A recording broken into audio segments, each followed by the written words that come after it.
Hello friends, നമസ്കാരം. Sahari rice പ്ലസിൻ്റെ മറ്റൊരു economics ക്ലാസ്സിലേക്ക് സ്വാഗതം. അപ്പോൾ നമ്മൾ ഇക്കണോമിക് റിഫോംസിനെ കുറിച്ചാണ് പഠിച്ചുകൊണ്ടിരുന്നത് അല്ലേ. ന്യൂ ഇക്കണോമിക് പോളിസിയെക്കുറിച്ചൊക്കെ നമ്മൾ ഡിസ്കസ് ചെയ്തു. ലിബറലൈസേഷൻ, പ്രൈവറ്റൈസേഷൻ, ഗ്ലോബലൈസേഷൻ, ഇതിനെക്കുറിച്ചൊക്കെ നമ്മൾ ഡിസ്കസ് ചെയ്യുകയുണ്ടായി. അപ്പോൾ ഇനി നമ്മൾ അതിൻ്റെ മറ്റൊരു ഭാഗത്തേക്ക് വരികയാണ്. ഇക്കണോമിക് റിഫോംസുമായി ബന്ധമുള്ള മറ്റൊരു പാർട്ടിലേക്ക് വരുന്നു. അപ്പോൾ ജനറേഷൻ ഓഫ് ഇക്കണോമിക് റിഫോംസ് അല്ലെങ്കിൽ ജനറേഷൻസ് ഓഫ് ഇക്കണോമിക് റിഫോംസ്. അപ്പോൾ 1991 നമുക്കറിയാം ന്യൂ ഇക്കണോമിക് പോളിസി ഇൻട്രൊഡ്യൂസ് ചെയ്തതെന്ന് നമുക്കറിയാം. അപ്പോൾ ഈ ഇക്കണോമിക് പോളിസി ഇൻട്രൊഡ്യൂസ് ചെയ്ത് ഇത്രയും വർഷമായല്ലേ, നമ്മൾ 2026 നിൽക്കുന്നു. അപ്പോൾ ഈ കാലഘട്ടത്തിൽ 91 കൊണ്ടുവന്ന നമുക്കറിയാം പ്രൈവറ്റൈസേഷൻ ഉണ്ട്, ലിബറലൈസേഷൻ ഉണ്ട്, ഗ്ലോബലൈസേഷൻ. അപ്പോൾ ഇതിനകത്തൊക്കെ എന്താണ്, ഈ ഓരോ കാലഘട്ടം കഴിയുന്നതിനനുസരിച്ച് അതിനകത്ത് എന്ത് വന്നുകൊണ്ടിരിക്കുന്നു, മാറ്റങ്ങൾ. ആ പോളിസിയിൽ തന്നെ എന്താണ്, ന്യൂ ഇക്കണോമിക് പോളിസിയിൽ തന്നെ ചേഞ്ചസ് വരുന്നുണ്ട്, അതിനകത്ത് അവർ അപ്ഡേഷൻസ് വരുത്തുന്നുണ്ട്. അങ്ങനെ എന്താണ്, പല ജനറേഷനായിട്ട് ഓരോ കാലഘട്ടം കഴിയുമ്പോഴും എന്ത് ചെയ്യുന്നുണ്ട്, അതിനകത്ത് അപ്ഡേഷൻസ് വന്നുകൊണ്ടിരിക്കുന്നു. അപ്പോൾ അതിനെക്കുറിച്ചാണ് നമ്മൾ പഠിക്കുന്നത്, generation of economic reforms. Economic റിഫോംസിൻ്റെ ജനറേഷൻസ് എന്തൊക്കെയാണ്? ഓക്കെ, നമുക്ക് നോക്കിയാലോ, ക്ലാസ്സിലേക്ക് പോയാലോ, നോക്കാം. അപ്പോൾ in India a total of 3 generations of economic reforms have been announced till date. അപ്പോൾ ഇന്ന് അല്ലേ, ഈ നമ്മുടെ ഇന്ന് 2026 വരെ നോക്കിക്കഴിഞ്ഞാൽ നമുക്കൊരു കാര്യം മനസ്സിലാക്കാൻ പറ്റും. എന്താണ് ടിൽ ഡേറ്റ് അല്ലേ, ഈ കാലഘട്ടം വരെ നമ്മൾ എന്ത് ചെയ്തിട്ടുണ്ട്, 3 generation of economic reforms, 3 generation economic റിഫോംസിൻ്റെ 3 തലമുറ പരിഷ്കാരങ്ങൾ. അതാണ് എൻ്റെ മലയാളം. 3 തലമുറയിൽപ്പെട്ട പരിഷ്കാരങ്ങൾ നമ്മൾ എന്ത് ചെയ്തിട്ടുണ്ട്, അനൗൺസ് ചെയ്തിട്ടുണ്ട്. മനസ്സിലായല്ലോ. അപ്പോൾ ന്യൂ ഇക്കണോമിക് പോളിസി സംശയം വേണ്ട 91 കൊണ്ടുവന്നു. അതിൽ പിന്നീട് എന്താണ്, അവർ മാറ്റങ്ങൾ വരുത്തുക, അപ്ഡേഷൻസ് വരുത്തിക്കൊണ്ടിരിക്കുന്നു.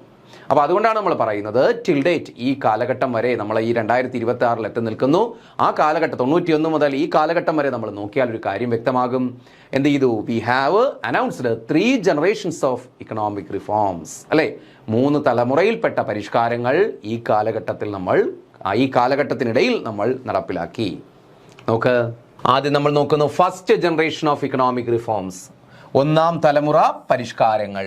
1ാം തലമുറ പരിഷ്കാരങ്ങൾ എന്ന് മുതൽ എന്ന് വരെയാണ്, 91 മുതൽ 2000 വരെ. 91 നമ്മൾ ഇത് കൊണ്ടുവന്നത്. 91 മുതൽ 2000 വരെയുള്ള കാലഘട്ടം, ആ കാലഘട്ടത്തിലെ പരിഷ്കാരങ്ങൾക്ക് പറയുന്ന പേരാണ് 1ാം തലമുറ സാമ്പത്തിക പരിഷ്കാരങ്ങൾ എന്ന് പറയും. ഓർക്കുമല്ലോ. അപ്പോൾ 1ാം തലമുറ സാമ്പത്തിക പരിഷ്കാരങ്ങൾ പ്രധാനമായും ഏത് പീരീഡിലാണ്, 91 മുതൽ 2000. ഒരു ഫിക്സഡ് പീരീഡ് എന്ന് നമുക്ക് പറയാൻ പറ്റില്ല, എങ്കിലും ആ മാറ്റം വന്നതിനനുസരിച്ചിട്ടാണ് നമ്മൾ ആ പീരീഡ് പറയുന്നത്. അല്ലാതെ കൃത്യമായൊരു ഇയർ കണക്കാക്കി അങ്ങനെയല്ല പറയുന്നത്. ഈ 2000 കഴിഞ്ഞപ്പോൾ അതിനകത്ത് എന്ത് വന്നിട്ടുണ്ട്, ഈ 1ാം തലമുറ പരിഷ്കാരങ്ങളിൽ മാറ്റങ്ങൾ വന്നു. അപ്പോൾ അതുകൊണ്ട് നമ്മൾ അതിന് സെക്കൻഡ് ജനറേഷൻ എന്ന് പറയും പിന്നീട്. അപ്പോൾ 91 മുതൽ 2000 വരെയാണ് പ്രധാനമായിട്ട് നമ്മൾ first generation of economic reforms എന്ന് പറയുന്നത്, 1ാം തലമുറയിൽപ്പെട്ട സാമ്പത്തിക പരിഷ്കാരങ്ങൾ എന്ന് പറയുന്നത്. ക്ലിയർ ആണല്ലോ? ഓക്കെ. അപ്പോൾ നോക്കാം, അതിൻ്റെ ഫോക്കസ് എന്തായിരുന്നു, macro economic stabilization and liberalization. അതിൻ്റെ ഫോക്കസ് ഇതായിരുന്നു, മാക്രോ ഇക്കണോമിക് സ്റ്റെബിലൈസേഷൻ. ഇക്കോണമി എന്ത് ചെയ്യുക, സ്റ്റെബിലൈസ് ചെയ്യുക, സ്ഥിരമാക്കുക, സുസ്ഥിരമാക്കുക. നമുക്കറിയാം 91 മുമ്പ് നമ്മുടെ ഇന്ത്യയിൽ സിവിയർ ഇക്കണോമിക് ക്രൈസിസ് ഉണ്ടായിരുന്നു അല്ലേ, കടുത്ത സാമ്പത്തിക പ്രതിസന്ധി ഉണ്ടായിരുന്നു, ഫോറിൻ എക്സ്ചേഞ്ചിൻ്റെ ഷോർട്ടേജ് ഉണ്ടായിരുന്നു, ബാലൻസ് ഓഫ് പേയ്മെൻറ്റ് ക്രൈസിസ് ഉണ്ടായിരുന്നു, ഇൻഫ്ലേഷൻ, അൺഎംപ്ലോയ്മെൻറ്റ്, പോവർട്ടി, ഇങ്ങനെ ഒരുപാട് ഇക്കണോമിക് പ്രോബ്ലംസ് ഇന്ത്യയിൽ ഉണ്ടായിരുന്നു 91 മുമ്പ് വരെ അല്ലേ. അപ്പോൾ അതിനുശേഷം എന്താണ്, ഇക്കോണമി സ്റ്റെബിലൈസ്. കാരണം ആ സമയത്ത് എന്താണ്, നമ്മുടെ ഇക്കോണമി സ്റ്റേബിൾ ആയിരുന്നില്ല. അപ്പോൾ ഇക്കോണമിയെ സ്റ്റേബിൾ ആക്കുക, അതാണ് മാക്രോ ഇക്കണോമിക് സ്റ്റെബിലൈസേഷൻ എന്ന് പറയുന്നത്. Economy, overall economy, macro economic എന്ന് വെച്ചാൽ ഓവറാൾ ഇക്കോണമിയെ, മൊത്തം സമ്പദ് വ്യവസ്ഥയെ സ്റ്റേബിൾ ആക്കുക. ആൻഡ് ലിബറലൈസേഷൻ, ഉദാരമാക്കുക, നമ്മുടെ നയങ്ങൾ ഉദാരമാക്കുക. നമ്മൾ ലിബറലൈസേഷൻ പഠിച്ചില്ലേ, എന്ന് വെച്ചാൽ അനാവശ്യമായ അൺനെസസറി റെസ്ട്രിക്ഷൻസ് എല്ലാം എന്ത് ചെയ്യുക, എടുത്ത് കളയുക. ഇതായിരുന്നു ഏതിൻ്റെ ഫോക്കസ്, ഇതിൻ്റെ പ്രധാനപ്പെട്ട ഒബ്ജക്റ്റീവ് എന്ന് പറയുന്ന 1ാം തലമുറ പരിഷ്കാരങ്ങളുടെ പ്രധാനപ്പെട്ട ലക്ഷ്യം ഇതായിരുന്നു, macro economic stabilization and liberalization. ഇനി എന്തൊക്കെ പരിഷ്കാരങ്ങളാണ് കൊണ്ടുവന്നത് നമുക്ക് നോക്കാം. അപ്പോൾ ഈ 1ാം തലമുറ പരിഷ്കാരങ്ങൾ എന്തൊക്കെയെന്ന് പറയുകയാണ്, ഇമ്പോർട്ടൻ്റ് ആണ്. അപ്പോൾ സ്റ്റേറ്റ്മെൻറ്റ് ടൈപ്പ് ക്വസ്റ്റ്യനിൽ ചോദിക്കും, താഴെ തന്നിരിക്കുന്നവയിൽ 1ാം തലമുറ പരിഷ്കാരങ്ങൾ ഉൾപ്പെടുന്നത് ഏത് എന്നൊക്കെ പറഞ്ഞ് പരീക്ഷയ്ക്ക് ചോദിക്കും. അപ്പോൾ നമുക്ക് റിഫോംസ് ആണ് പറയുന്ന പരിഷ്കാരങ്ങൾ. Promotion to the private sector, promotion to the private sector. അപ്പോൾ ആദ്യത്തെ പരിഷ്കാരം എന്താണ്, promotion to the private sector അല്ലേ. We promoted private sector. നമ്മൾ എന്തിന് പ്രോത്സാഹനം കൊടുത്തു എന്ന് പറഞ്ഞാൽ അതിൻ്റെ അർത്ഥം പ്രൈവറ്റൈസേഷൻ ഇൻട്രൊഡ്യൂസ് ചെയ്തു എന്നാണ് അല്ലേ. പ്രൈവറ്റൈസേഷൻ ഇൻട്രൊഡ്യൂസ് ചെയ്തു. അപ്പോൾ ലിബറലൈസേഷനോടൊപ്പം നമ്മൾ എന്താണ്, പ്രൈവറ്റൈസേഷനും കൊണ്ടുവന്നു. എക്സാമ്പിൾ പറഞ്ഞിട്ടുണ്ട്, എന്തൊക്കെയാണ്, ഡി റിസർവേഷൻ, സംവരണം എടുത്തു കളഞ്ഞു പൊതുമേഖലയുടെയും അല്ലേ. അതുപോലെ പൊതുമേഖലയുടെ സംവരണം എടുത്തുകളെയും അവിടേക്ക് ആരെ കൊണ്ടുവന്നു, സ്വകാര്യ മേഖലയെ നമ്മൾ ഇൻകോർപ്പറേറ്റ് ചെയ്യിപ്പിച്ചു. അതിനെയാണ് പ്രൈവറ്റൈസേഷൻ എന്ന് നമ്മൾ പഠിച്ചത്. ലൈസൻസിങ് സമ്പ്രദായം എടുത്തു കളഞ്ഞു. ആർക്ക് വേണ്ടി? പ്രൈവറ്റ് സെക്ടറിന് വേണ്ടി. അതുപോലെ relaxation of the MRTP act, monopolies and restrictive trade practice act, നമ്മൾ നേരത്തെയൊക്കെ ഡീറ്റെയിൽ ആയിട്ട് കഴിഞ്ഞ ക്ലാസ്സുകളിലൊക്കെ പറഞ്ഞതാണ്, അതുകൊണ്ട് ഞാൻ റിപ്പീറ്റ് ചെയ്യുന്നില്ല. Relaxation of the MRTP act എന്ത് ചെയ്തു? റിലാക്സ് ചെയ്തു, അമെൻഡ് ചെയ്തു, ഭേദഗതി ചെയ്തു. ഇങ്ങനെ പ്രൈവറ്റ് സെക്ടറിനെ പ്രൊമോട്ട് ചെയ്യാൻ വേണ്ടി ഒരുപാട് കാര്യങ്ങൾ നടപ്പിലാക്കി. അപ്പോൾ ആദ്യത്തെ പരിഷ്കാരം ഓർക്കുക, ഫസ്റ്റ് ജനറേഷൻ ഓഫ് ഇക്കണോമിക് റിഫോംസിൽ ആദ്യം അവർ ചെയ്ത promotion of the private sector. That means we introduce privatisation, നമ്മൾ സ്വകാര്യവൽക്കരണം ഇൻട്രൊഡ്യൂസ് ചെയ്തു. അതാണ് പറയുന്നത്. അതിന് എക്സാമ്പിൾ എന്തൊക്കെയാണ്? അതിനുവേണ്ടി എന്തൊക്കെയാണ് ഗവൺമെന്റ് ചെയ്തത്? ഡി റിസർവേഷൻ, സംവരണം നിർത്തലാക്കി. ഡി ലൈസൻസിങ് സമ്പ്രദായം എടുത്തു കളഞ്ഞു. Relaxation of the MRTP act ഇളവ് വരുത്തി, അല്ലെങ്കിൽ അതിനകത്ത് എന്ത് ചെയ്തു? ഭേദഗതി വരുത്തി. ഓക്കെ, രണ്ടാമതായിട്ടുള്ള റിഫോംസ് ആണ്, ഒന്നാം തലമുറയിൽപ്പെട്ട രണ്ടാമത്തെ റിഫോം, എക്സ്റ്റേണൽ സെക്ടർ റിഫോംസ്. നമ്മുടെ എക്സ്റ്റേണൽ സെക്ടർ ബാഹ്യമേഖലയിൽ പരിഷ്കാരങ്ങൾ കൊണ്ടുവന്നു. ഫോറിൻ ട്രേഡുമായി ബന്ധപ്പെട്ട്, ഇന്റർനാഷണൽ ട്രേഡുമായി ബന്ധപ്പെട്ട് നമ്മൾ പരിഷ്കാരങ്ങൾ നടപ്പിലാക്കി. എന്താണത്? Devaluation of rupee. അതിനപ്പോ എക്സ്റ്റേണൽ സെക്ടർ റിഫോംസിന് വേണ്ടി ഗവൺമെന്റ് എന്തൊക്കെ ചെയ്തു? അതിന് എക്സാമ്പിൾ ആണ് പറയുന്നത്. ഡീവാലുവേഷൻ ഓഫ് റുപ്പി, രൂപയുടെ മൂല്യം കുറച്ചു. നമ്മൾ പറഞ്ഞു 20% ആ സമയത്ത് നമ്മൾ രൂപയുടെ മൂല്യം കുറച്ചതായിട്ട് പഠിച്ചു അല്ലേ? ഫോറിൻ എക്സ്ചേഞ്ച് റിഫോംസിൽ ഓർമ്മയുണ്ടാകും, ക്ലാസ് കണ്ടവർക്ക് ഓർമ്മയുണ്ടാകും. അപ്പോൾ ഡീവാലുവേഷൻ ഓഫ് ദ റുപ്പി, രൂപയുടെ മൂല്യം കുറച്ചു. വിദേശ കറൻസികളുമായിട്ടുള്ള ഇന്ത്യയുടെ വിനിമയ നിരക്ക് എന്ത് ചെയ്തു? നമ്മൾ കുറച്ചു. അതാണ് എന്താണ് ഡീവാലുവേഷൻ ഓഫ് റുപ്പി എന്ന് പറയുന്നത്. അതുപോലെ reduction of high import tariff, ഉയർന്ന ഇമ്പോർട്ട് താരിഫ്. നമുക്ക് റിഫോംസിന് മുമ്പൊക്കെ എന്താണ്? 91 മുമ്പ് ഹൈ ഇമ്പോർട്ട് താരിഫാണ് ഏർപ്പെടുത്തിയിരുന്നത്. അതെന്ത് ചെയ്തു? കുറച്ചു. ഇമ്പോർട്ട് താരിഫ് കുറച്ചു, ഇറക്കുമതി ചുങ്കം കുറച്ചു എന്നർത്ഥം. Introduction of FEMA, foreign exchange management act, replacing the FERA. നമുക്ക് പണ്ടൊരു നിയമം ഉണ്ടായിരുന്നു, FERA, foreign exchange regulation act, വിദേശ നിക്ഷേപത്തെ റെഗുലേറ്റ് ചെയ്യുന്ന നിയമമായിരുന്നു ഫെറ. അതിന് പകരം എന്ത് ചെയ്തു? വിദേശ നിക്ഷേപത്തെ ആകർഷിക്കുന്ന തരത്തിൽ ഫെറയ്ക്ക് പകരം ഒരു പുതിയ നിയമം കൊണ്ടുവന്നു, foreign exchange management act, FEMA എന്ന് പറയുന്ന ഒരു നിയമം കൊണ്ടുവന്നു. ഇനി പെർമിഷൻ ടു ഫോറിൻ ഇൻവെസ്റ്റ്മെന്റിന് പെർമിഷൻ കൊടുത്തു, വിദേശ നിക്ഷേപത്തിന് അനുമതി കൊടുത്തു. And making the rupee convertible to the current account, രൂപ എന്ത് ചെയ്തു? കറണ്ട് അക്കൗണ്ടിലേക്ക്. പണ്ട് രൂപയുടെ വിനിമയ നിരക്ക് നിശ്ചയിച്ചിരുന്ന ഗവൺമെന്റ് ആണെങ്കിൽ ഇത് മാർക്കറ്റ് കൺവെർട്ടബിലിറ്റിയിലേക്ക് കൊണ്ടുവന്നു. Making the rupee convertible to the current അക്കൗണ്ടിലേക്ക് കൺവേർട്ട് ചെയ്യുന്ന തരത്തിൽ, എന്ന് പറഞ്ഞാൽ മാർക്കറ്റ് ഡിറ്റർമിൻഡ് എക്സ്ചേഞ്ച് റേറ്റിലേക്ക് എന്ത് ചെയ്തു? ഇതിനെ കൊണ്ടുവന്നു. അതാണ് പറയുന്നത് making the rupee convertible to the current account എന്ന് വെച്ചാൽ ഇന്റർനാഷണൽ ട്രേഡിന് ഉപയോഗിക്കുന്ന അല്ലെങ്കിൽ ഫോറിൻ എക്സ്ചേഞ്ചുമായിട്ട് എന്ത് ചെയ്തു? നേരിട്ട് വിനിമയം ചെയ്യുന്ന ഫോറിൻ എക്സ്ചേഞ്ച് അല്ലെങ്കിൽ വിദേശ നാണ്യവുമായിട്ട് നേരിട്ട് വിനിമയം നടത്തത്തക്ക വിധത്തിൽ ഇന്ത്യൻ രൂപ എന്ത് ചെയ്തു? കൺവേർട്ട് ചെയ്തു. ഇതാണ് എക്സ്റ്റേണൽ സെക്ടർ റിഫോംസ്. അപ്പോൾ ഓർക്കുക, പ്രധാനമായിട്ട് നമ്മൾ ഈ അണ്ടർലൈൻ ചെയ്ത പോയിന്റ്സ് ആണ് നിങ്ങൾ കൃത്യമായിട്ട് പഠിക്കേണ്ടത്. Promotion to the private sector, അതുപോലെ എക്സ്റ്റേണൽ സെക്ടർ റിഫോംസ്. ഇതൊക്കെ എന്താണ്? ഒന്നാം തലമുറയിൽപ്പെട്ട പരിഷ്കാരങ്ങളാണ്. അപ്പോൾ അതിന് എക്സാമ്പിൾസ് ആണ് പിന്നീട് പറഞ്ഞിരിക്കുന്നത്. ഓക്കെ, അടുത്ത ഫസ്റ്റ് ജനറേഷൻ ഓഫ് റിഫോംസിൽ വരുന്നതാണ് ഫിനാൻഷ്യൽ സെക്ടർ റിഫോംസ്, ധനകാര്യ മേഖലാ പരിഷ്കാരങ്ങൾ. എന്താണ് ധനകാര്യ മേഖലാ പരിഷ്കാരങ്ങൾ? Opening the banking sector to the private and foreign banks. നമ്മൾ പഠിച്ചതാണ്. Opening the banking sector to the private and foreign banks. നമ്മൾ എന്ത് ചെയ്തു? ബാങ്കിംഗ് സെക്ടർ എന്ത് ചെയ്തു? നമ്മുടെ ബാങ്കിംഗ് മേഖല, പൊതുമേഖലയുടെ കുത്തകയായിരുന്നു നമ്മുടെ ബാങ്കിംഗ് രംഗം.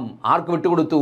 പ്രൈവറ്റ് സെക്ടറിനും ഫോറിൻ ബാങ്ക്സിനും അനുമതി കൊടുത്തോടെ അവർക്ക് അനുമതി കൊടുത്തു. അങ്ങനെ ഒരുപാട് പുതിയ ബാങ്കുകൾ നമ്മൾ പറഞ്ഞു, ICICI bank, HDFC bank, axis bank, അങ്ങനെയുള്ള പുതുതലമുറ ന്യൂ ജനറേഷൻ പ്രൈവറ്റ് ബാങ്ക്സും അതുപോലെ പിന്നെ എന്താണ് ഒരുപാട് വിദേശ ബാങ്കുകളും ഇന്ത്യയിലേക്ക് എത്തി ഫിനാൻഷ്യൽ സെക്ടർ റിഫോംസിന്റെ ഭാഗമായിട്ട്. അതുപോലെ ഇതുമായി ബന്ധപ്പെട്ട മറ്റൊരു പരിഷ്കാരമാണ് establishing SEBI, securities and exchange board of India. Securities and exchange board of India as a statutory body. അതിനെ എന്താക്കി മാറ്റി? ഒരു സ്റ്റാറ്റ്യൂട്ടറി ബോഡി, നിയമവിധേയമായ ഒരു സംവിധാനമാക്കി മാറ്റി. ഇൻ 1992 വർഷം ഇമ്പോർട്ടന്റ് ആണ്. യഥാർത്ഥത്തിൽ സെബി വരുന്നത് 1988 എന്നാൽ അത് 92 എന്ത് ചെയ്തു? അതിനെ സ്റ്റാറ്റ്യൂട്ടറി ബോഡി ആക്കി മാറ്റി. എന്ന് വെച്ചാൽ എന്താണ്? ഒരു നിയമ സ്ഥാപനമാക്കി, നിയമ സാധുതയുള്ള ഒരു സ്ഥാപനമാക്കിയത് മാറ്റി, സ്റ്റാറ്റ്യൂട്ടറി ബോഡിയാക്കി മാറ്റി. അപ്പോൾ എന്ന് വെച്ചാൽ ഒരു ലീഗൽ ബോഡിയാക്കി മാറ്റി എന്നർത്ഥം. സിമ്പിളായി പറഞ്ഞ ഒരു ലീഗൽ ബോഡിയാക്കി മാറ്റി. അപ്പോൾ establishing SEBI as a statutory body എന്നാണ് 1992. ഇതൊക്കെ ഫിനാൻഷ്യൽ സെക്ടർ റിഫോംസിന്റെ ഭാഗമാണ്.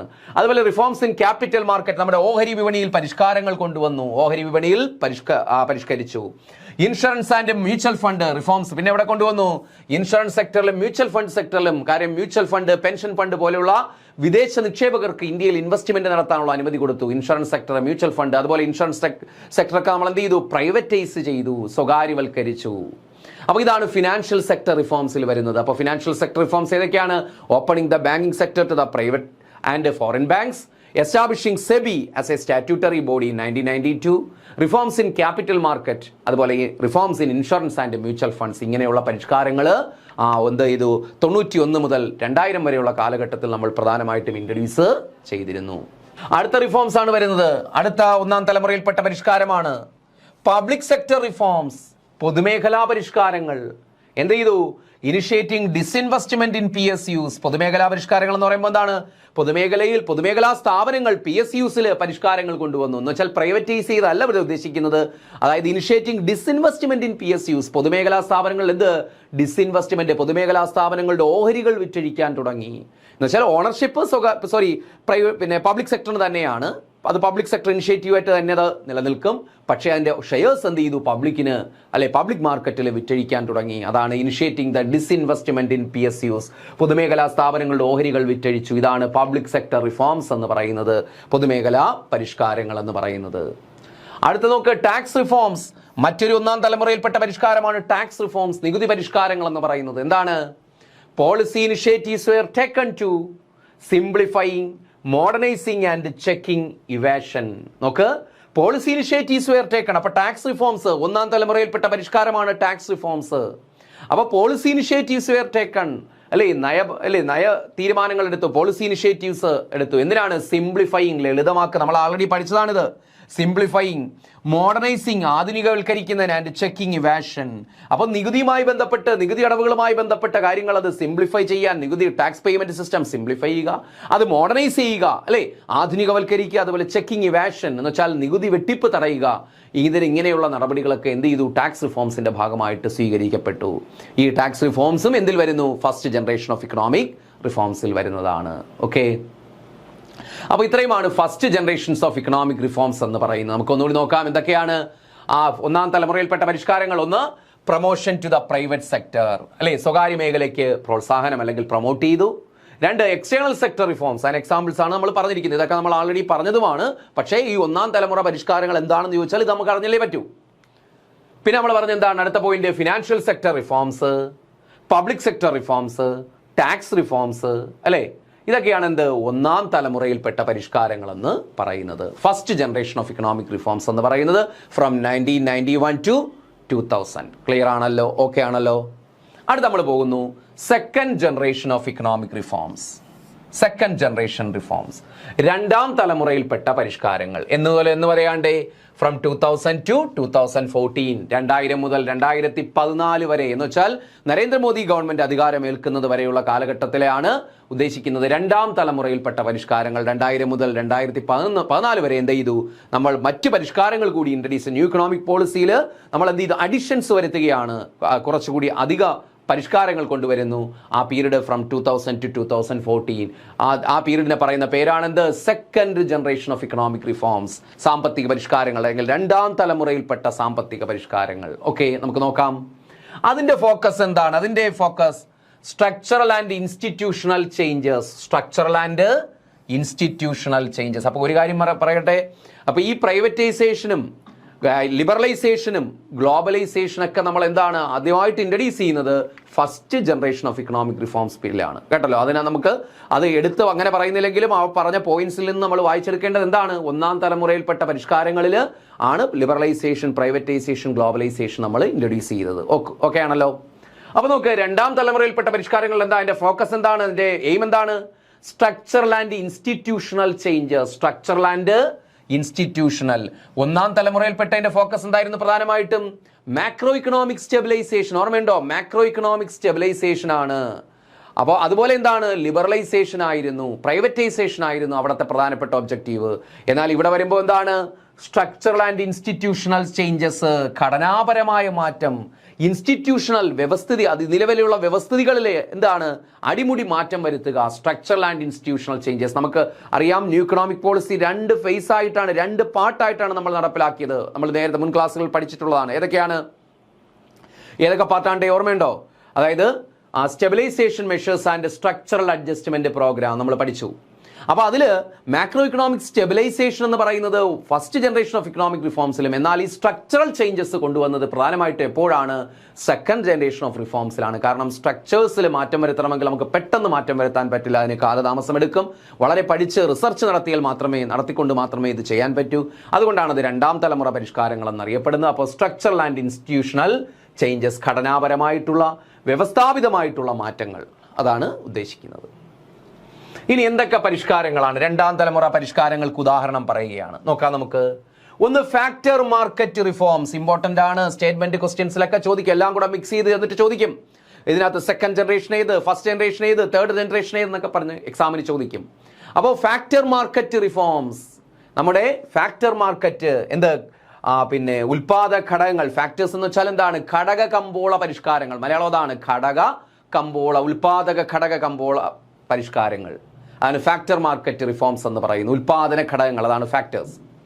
അപ്പോൾ ഫാക്ടർ മാർക്കറ്റ് റിഫോംസ് ഏതിൽ വരുന്നു? സെക്കൻഡ് ജനറേഷൻ ഓഫ് ഇക്കണോമിക് റിഫോംസിൽ വരുന്നു. എന്താണ് ഉദ്ദേശിക്കുന്നത്? Dismantling of the administered price mechanism, APM, opening the petroleum sector for the private investment etcetera. Dismantling of the administered price mechanism, അതായത് dismantling അല്ലേ, നിർത്തലാക്കി, എടുത്തു കളഞ്ഞു, മാറ്റം വരുത്തി. എന്തില്?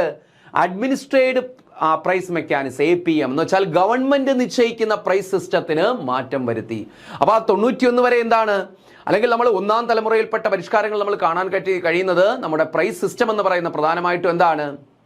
ഗവൺമെന്റ് നിശ്ചയിക്കുകയാണ്.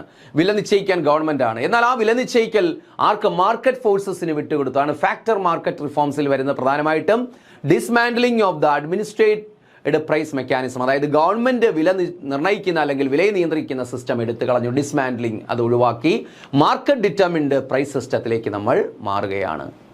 അതുപോലെ opening the petroleum sector for the private investment, നമ്മുടെ petroleum സെക്ടറിൽ എന്ത് ചെയ്തു? Private investment. പെട്രോളിയം സെക്ടറിൽ എന്ത് ചെയ്തു? Private investment. അതൊക്കെ ഒന്നാം തലമുറയിൽപ്പെട്ട പരിഷ്കാരങ്ങളല്ല, ഇത് രണ്ടാം തലമുറയിൽപ്പെട്ട പരിഷ്കാരമാണ്. Factor market reforms, factor market reforms. അടുത്ത public sector reforms. Public sector reforms എന്താണ്? പബ്ലിക് സെക്ടർ റിഫോംസിൽ വരുന്നത് greater financial autonomy, international tie-ups and greenfield ventures and disinvestment. അപ്പോൾ പബ്ലിക് സെക്ടർ റിഫോംസ്, ഇവിടെയും പബ്ലിക് സെക്ടർ റിഫോംസ് ഉണ്ട്. ഒന്നാം തലമുറയിൽപ്പെട്ട പരിഷ്കാരങ്ങളിലും പബ്ലിക് സെക്ടർ റിഫോംസ് നമ്മൾ പറഞ്ഞു, പക്ഷേ അതിൽ വ്യത്യാസമുണ്ട്. ഇവിടെ എന്താണ്? ഗ്രേറ്റർ ഫിനാൻഷ്യൽ ഓട്ടോണമി, അവർക്ക് എന്ത് കൊടുത്തു? ഫിനാൻഷ്യൽ ഓട്ടോണമി നൽകി, സ്വയംഭരണം, സാമ്പത്തികപരമായി സ്വയംഭരണം നൽകി, അല്ലേ? നമ്മൾ നവരത്ന സ്റ്റാറ്റസ്, നവരത്ന പോളിസി ഒക്കെ പറഞ്ഞില്ലേ? ഗ്രേറ്റർ ഫിനാൻഷ്യൽ ഓട്ടോണമി, പൊതുമേഖലാ സ്ഥാപനങ്ങൾക്ക് സാമ്പത്തിക രംഗത്ത് എന്ത്? സ്വയംഭരണം നൽകി, ഫിനാൻഷ്യൽ ഓട്ടോണമി, സ്വന്തം നിലയ്ക്ക് പ്രവർത്തിക്കാവുന്ന ഒരു അവസരമൊരുക്കി. എന്നുവെച്ചാൽ ഗവൺമെന്റിന്റെ ഇടപെടലില്ലാതെ സ്വന്തം നിലയ്ക്ക് പൊതുമേഖലാ സ്ഥാപനങ്ങൾക്ക് പ്രവർത്തിക്കുക, അതാണ് ഫിനാൻഷ്യൽ ഓട്ടോണമി. സാമ്പത്തിക കാര്യങ്ങൾ സ്വയം തീരുമാനമെടുക്കാം. അതുപോലെ ഇന്റർനാഷണൽ ടൈഅപ്സ്, പൊതുമേഖലാ സ്ഥാപനങ്ങൾക്ക് എന്ത് ഏർപ്പെടുത്തി? ഇന്റർനാഷണൽ ടൈഅപ്പ്, അതായത് ഇന്റർനാഷണൽ കമ്പനീസുമായിട്ട് ടൈഅപ്പ് ചെയ്യാം, അതായത് വിദേശ കമ്പനികളെ ടേക്ക് ഓവർ ചെയ്യാം. അങ്ങനെ ഇന്റർനാഷണൽ ടൈ അല്ലെങ്കിൽ വിദേശ കമ്പനികളുമായിട്ട് ചേർന്ന് പ്രവർത്തിക്കാൻ കഴിയുന്ന ഒരു സംവിധാനം ഏർപ്പെടുത്തിയാണ് ഇന്റർനാഷണൽ ടൈഅപ്സ്. അതുപോലെ greenfield ventures and disinvestment. Greenfield ventures, greenfield ventures നമ്മളറിയാം. ഗ്രീൻഫീൽഡ് സ്റ്റേഡിയം, നമ്മളെ കാര്യവട്ടത്തെ ഗ്രീൻഫീൽഡ് സ്റ്റേഡിയം ഒക്കെ നിങ്ങൾ കേട്ടിട്ടുണ്ടാവും. അപ്പോൾ ഇതുപോലെ എന്താണ്? പൊതുമേഖലാ സ്ഥാപനങ്ങൾക്ക് സ്വകാര്യ മേഖലയുമായിട്ട് ചേർന്ന് പ്രവർത്തിച്ചുകൊണ്ട്, അതുപോലെ എന്താണ്? പരിസ്ഥിതിക്ക് കോട്ടം വരുത്താത്ത തരത്തിലുള്ള ഗ്രീൻഫീൽഡ് വെഞ്ചേഴ്സ്, അങ്ങനെയുള്ള പിന്നെന്താണ് നയങ്ങൾ എന്ന് വെച്ചാൽ ഈ പരിസ്ഥിതിക്ക് സസ്റ്റൈനബിൾ ആയിട്ടുള്ള, സുസ്ഥിര പരിസ്ഥിതിക്ക് യാതൊരു ദോഷവും വരുത്താത്ത തരത്തിലുള്ള വെഞ്ചേഴ്സ്, സംരംഭങ്ങൾ ഏറ്റെടുക്കുക.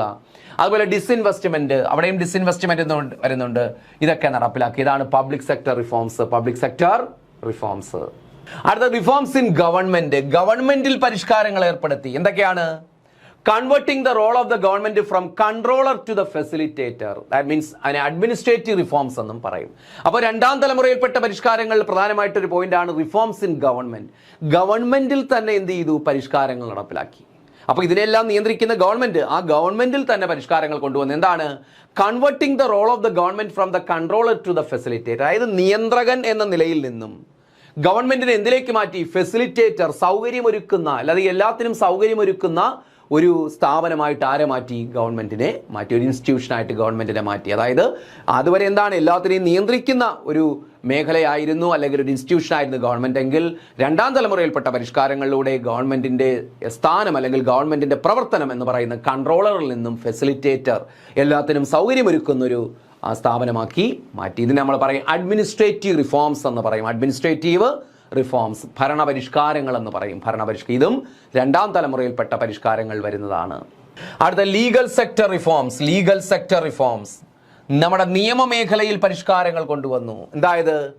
Reforming the Indian penal code IPC and code of criminal procedure CRPC, labour laws, company laws and enactment of cyber laws. അപ്പോൾ ലീഗൽ സെക്ടർ റിഫോംസ് കൊണ്ടുവന്നു. നിയമപരമായ അല്ലേ, നമ്മുടെ നിയമമേഖലയിലും പരിഷ്കാരങ്ങൾ ഏർപ്പെടുത്തി. അപ്പോൾ reforming the Indian penal code, നമ്മുടെ IPC Indian penal code, Indian ശിക്ഷാ നിയമം, അതിൽ മാറ്റം വരുത്തി. Code of criminal procedure code CRPC, അതിലും എന്ത് ചെയ്തു? മാറ്റം കൊണ്ടുവന്നു. ലേബർ ലോസ്, തൊഴിൽ നിയമങ്ങളിൽ, കമ്പനി ലോസ്, കമ്പനി നിയമങ്ങളിൽ, and enactment of cyber loss, അതുപോലെ എന്ത് നടപ്പിലാക്കി? സൈബർ ലോസ്, സൈബർ നിയമങ്ങൾ പാസ്സാക്കി. ഇങ്ങനെയുള്ള ഒരുപാട് പരിഷ്കാരങ്ങൾ കൊണ്ടുവന്നു. അപ്പോൾ നിയമപരമായിട്ട് നിയമങ്ങൾ പാസ്സാക്കുന്നതിലും പരിഷ്കാരങ്ങൾ കൊണ്ടുവന്നു. അതായത് പുതിയ പുതിയ നിയമങ്ങൾ ഇൻട്രൊഡ്യൂസ് ചെയ്തു അല്ലേ. അപ്പോൾ public sector reforms, reforms in government, legal sector reforms.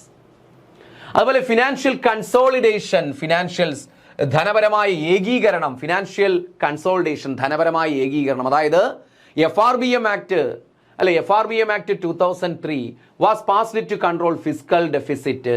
അതായത് fiscal responsibility and budget management act വളരെ പ്രധാനപ്പെട്ട ഒരു പോയിന്റ് ആണ്. ഈ പോയിന്റ് പ്രീവിയസ് ക്വസ്റ്റ്യൻ കൂടിയാണ്. ഓർക്കുക, ഫിസ്ക്കൽ കൺസോളിഡേഷൻ, ധനപരമായ ഏകീകരണം അല്ലെങ്കിൽ ധനപരമായ ഒരു സ്ഥിരത കൈവരിക്കാൻ വേണ്ടി FRBM ആക്ട് പാസ്സാക്കി 2003. എന്താണ് FRBM act? Fiscal responsibility and budget management act was passed to control fiscal deficit. നമ്മുടെ ധനക്കമ്മി കുറയ്ക്കാൻ വേണ്ടി. ധനക്കമ്മി എന്ന് വെച്ചാൽ ടോട്ടൽ എക്സ്പെൻഡിച്ചർ ടോട്ടൽ റവന്യൂവിനേക്കാൾ കൂടി നിൽക്കുന്നു. ആ ഒരു അവസ്ഥയ്ക്ക് പറയുന്ന പേരാണ് സിമ്പിളായിട്ട് എന്ത്? ഫിസ്ക്കൽ ഡെഫിസിറ്റ് എന്ന് പറയാം. അതിനെക്കുറിച്ച് ഡീറ്റെയിൽ നമ്മൾ ഇനി പഠിക്കും, അപ്പോൾ ഇത് പറഞ്ഞുതരാം. അപ്പോൾ ഈ ഫിസ്ക്കൽ ഡെഫിസിറ്റ് കുറയ്ക്കാൻ വേണ്ടി, ധനക്കമ്മി കുറയ്ക്കാൻ, നമ്മുടെ മൊത്തം എന്ത് നഷ്ടം, ഗവൺമെന്റ് ഉണ്ടാകുന്ന ഈ നഷ്ടം കുറയ്ക്കാൻ വേണ്ടി എന്ത് ചെയ്തു? FRBM act, fiscal responsibility and budget management act 2003 പാസ്സാക്കി. ഇതിനെ ഫിസ്ക്കൽ കൺസോളിഡേഷൻ അല്ലെ, ധനപരമായ ഏകീകരണം എന്ന് പറയുന്നു. ഇതൊക്കെ രണ്ടാം തലമുറ പരിഷ്കാരങ്ങളാണ്. അടുത്ത നോക്ക്, introduction of VAT at the state level to simplify the indirect tax structure. അപ്പോൾ introduction of VAT, value added tax introduce ചെയ്തു അറ്റ് ദ സ്റ്റേറ്റ് ലെവൽ. സംസ്ഥാന തലങ്ങളിൽ ആ വാറ്റ്, വാല്യൂ ആഡഡ് ടാക്സ് കൊണ്ടുവന്നു to simplify the indirect tax structure. Indirect tax സ്ട്രക്ചറിനെ, indirect പരോക്ഷ നികുതി ഘടന, ഇൻഡയറക്റ്റ് ടാക്സ് സ്ട്രക്ചർ. അപ്പോൾ പരോക്ഷ നികുതി ഘടനയെ സിംപ്ലിഫൈ ചെയ്യാൻ വേണ്ടി വാല്യൂ ആഡഡ് ടാക്സ് സംസ്ഥാന തലം, അതുവരെ എന്താണ് സ്റ്റേറ്റ് തലത്തിൽ മാത്രമേ വാല്യൂ ആഡഡ് ടാക്സ് ഉണ്ടായിരുന്നുള്ളൂ, അത് സംസ്ഥാന തലങ്ങളിലേക്ക് കൂടി വ്യാപിപ്പിച്ചു എന്നാണത്. ഇപ്പോൾ അടുത്ത നടന്നൊരു എക്സാമിനും ചോദിച്ചതാണ്, കഴിഞ്ഞ വർഷം ചോദിച്ചതാണ്. 2005 April 1 സംസ്ഥാന തലങ്ങളിൽ അല്ലെങ്കിൽ കേരളത്തിൽ എന്നാണ് ഇൻട്രൊഡ്യൂസ് ചെയ്തതെന്നായിരുന്നു അന്ന് question.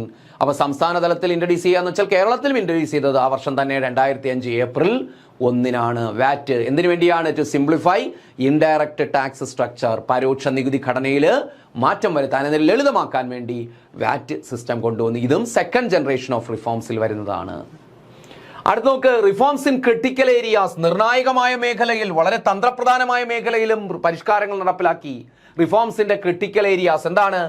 Introduction of stable reforms in infrastructure, introduction of stable reforms in infrastructure, അടിസ്ഥാന സൗകര്യങ്ങൾ പരിഷ്കാരങ്ങൾ കൊണ്ടുവന്നു. അഗ്രികൾച്ചർ, കാർഷിക രംഗത്ത്, എഡ്യൂക്കേഷൻ, ഹെൽത്ത് കെയർ. അപ്പോൾ ഇതൊക്കെയാണ് ക്രിട്ടിക്കൽ ഏരിയാസ് എന്ന് പറയുന്നത് അല്ലേ. വളരെ പ്രധാനപ്പെട്ട, ഒരു രാജ്യത്തെ സംബന്ധിച്ച് വളരെ പ്രാധാന്യമുള്ള മേഖലകളാണ് ഇൻഫ്രാസ്ട്രക്ചർ, അടിസ്ഥാന സൗകര്യം, അഗ്രികൾച്ചർ, എഡ്യൂക്കേഷൻ, ഹെൽത്ത് കെയർ. ഈ മേഖലകളിലൊക്കെ എന്ത് കൊണ്ടുവന്നു? സ്യൂട്ടബിളായ റിഫോംസ് ഏർപ്പെടുത്തി.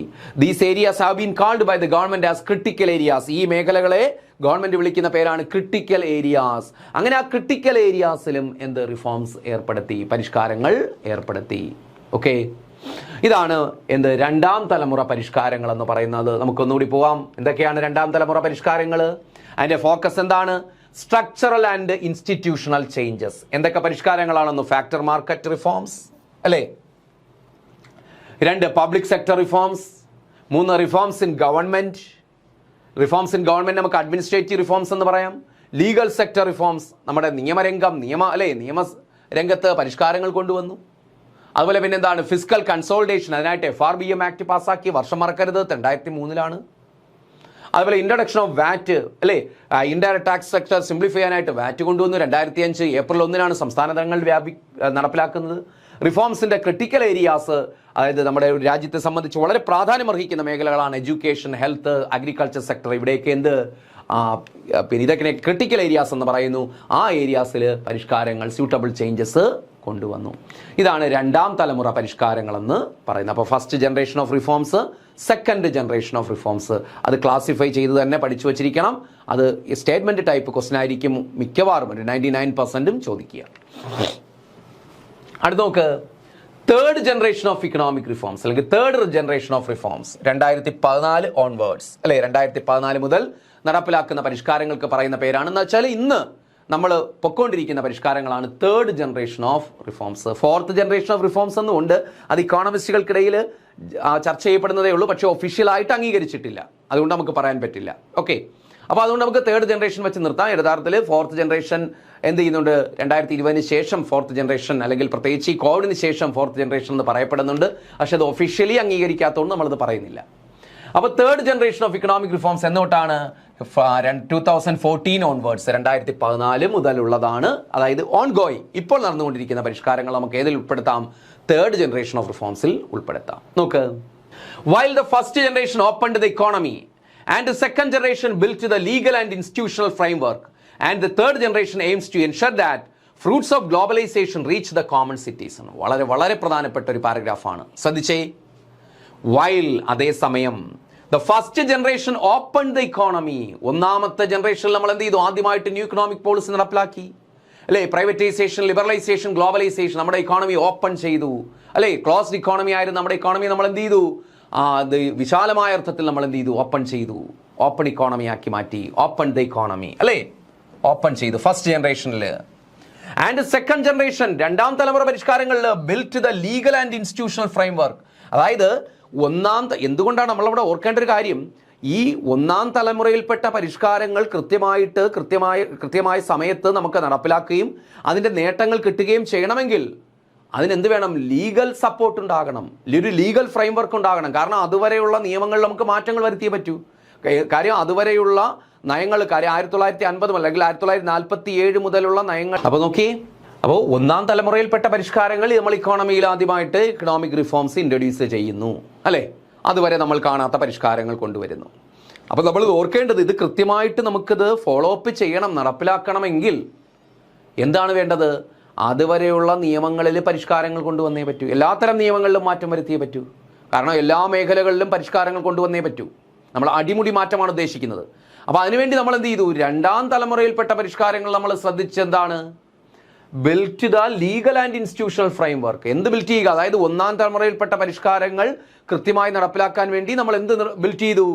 ലീഗൽ ആൻഡ് ഇൻസ്റ്റിറ്റ്യൂഷണൽ ഫ്രെയിംവർക്ക്, നിയമപരമായിട്ടുള്ളൊരു, അതുപോലെ വ്യവസ്ഥാപിതമായൊരു framework, legal and institutional framework. അതിനൊരു ലീഗൽ സപ്പോർട്ട് കൊടുത്തു. ഒന്നാം തലമുറയിൽപ്പെട്ട പരിഷ്കാരങ്ങൾക്ക് ലീഗൽ സപ്പോർട്ട് കൊടുക്കുന്നു.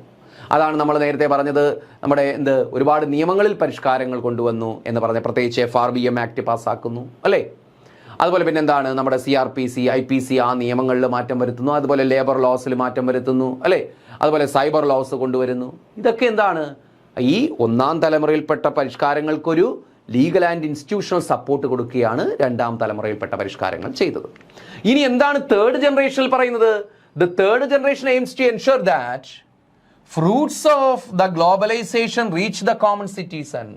ഫ്രൂട്ട്സ് ഓഫ് ദ ഗ്ലോബലൈസേഷൻ, ആഗോളവൽക്കരണത്തിൻ്റെ ഫ്രൂട്ട്സ്, ഫലങ്ങൾ, to reach the common citizen, common people, സാധാരണക്കാരിലേക്ക് എത്തുക. അത് ഉറപ്പാക്കുകയാണ് ഏതിൽ ചെയ്യുന്നത്? മൂന്നാം തലമുറ പരിഷ്കാരങ്ങൾ ചെയ്യുന്നത്. അപ്പോൾ ഒന്നാം തലമുറ പരിഷ്കാരങ്ങളിൽ സാമ്പത്തിക പരിഷ്കാരങ്ങൾ ഇൻട്രൊഡ്യൂസ് ചെയ്യുന്നു. രണ്ടാം തലമുറയിൽപ്പെട്ടതിന് അനന്ത് ചെയ്തു, കൃത്യമായിട്ട് അത് നടപ്പിലാക്കാൻ വേണ്ടി നമ്മൾ ലീഗൽ ഫ്രെയിംവർക്ക് കൊണ്ടുവരുന്നു. മൂന്നാം തലമുറയിൽപ്പെട്ട പരിഷ്കാരങ്ങൾ ചെയ്യുന്നത് ഇതിനകത്തൂടെ ഉണ്ടാകുന്ന നേട്ടങ്ങൾ, പ്രത്യേകിച്ച് ഗ്ലോബലൈസേഷനിലൂടെ ഉണ്ടാകുന്ന, ഗ്ലോബലൈസേഷൻ അവിടെ പറഞ്ഞിരിക്കുന്നെങ്കിൽ ആ പരിഷ്കാരങ്ങൾ, ഓവറോൾ പരിഷ്കാരങ്ങളിലൂടെ ഉണ്ടാകുന്ന നേട്ടങ്ങൾ റീച്ച് ദ കോമൺ സിറ്റിസൺ, സാധാരണക്കാരിലേക്ക് എത്തിപ്പെടുന്നുണ്ട് എന്ന് ഉറപ്പാക്കുക.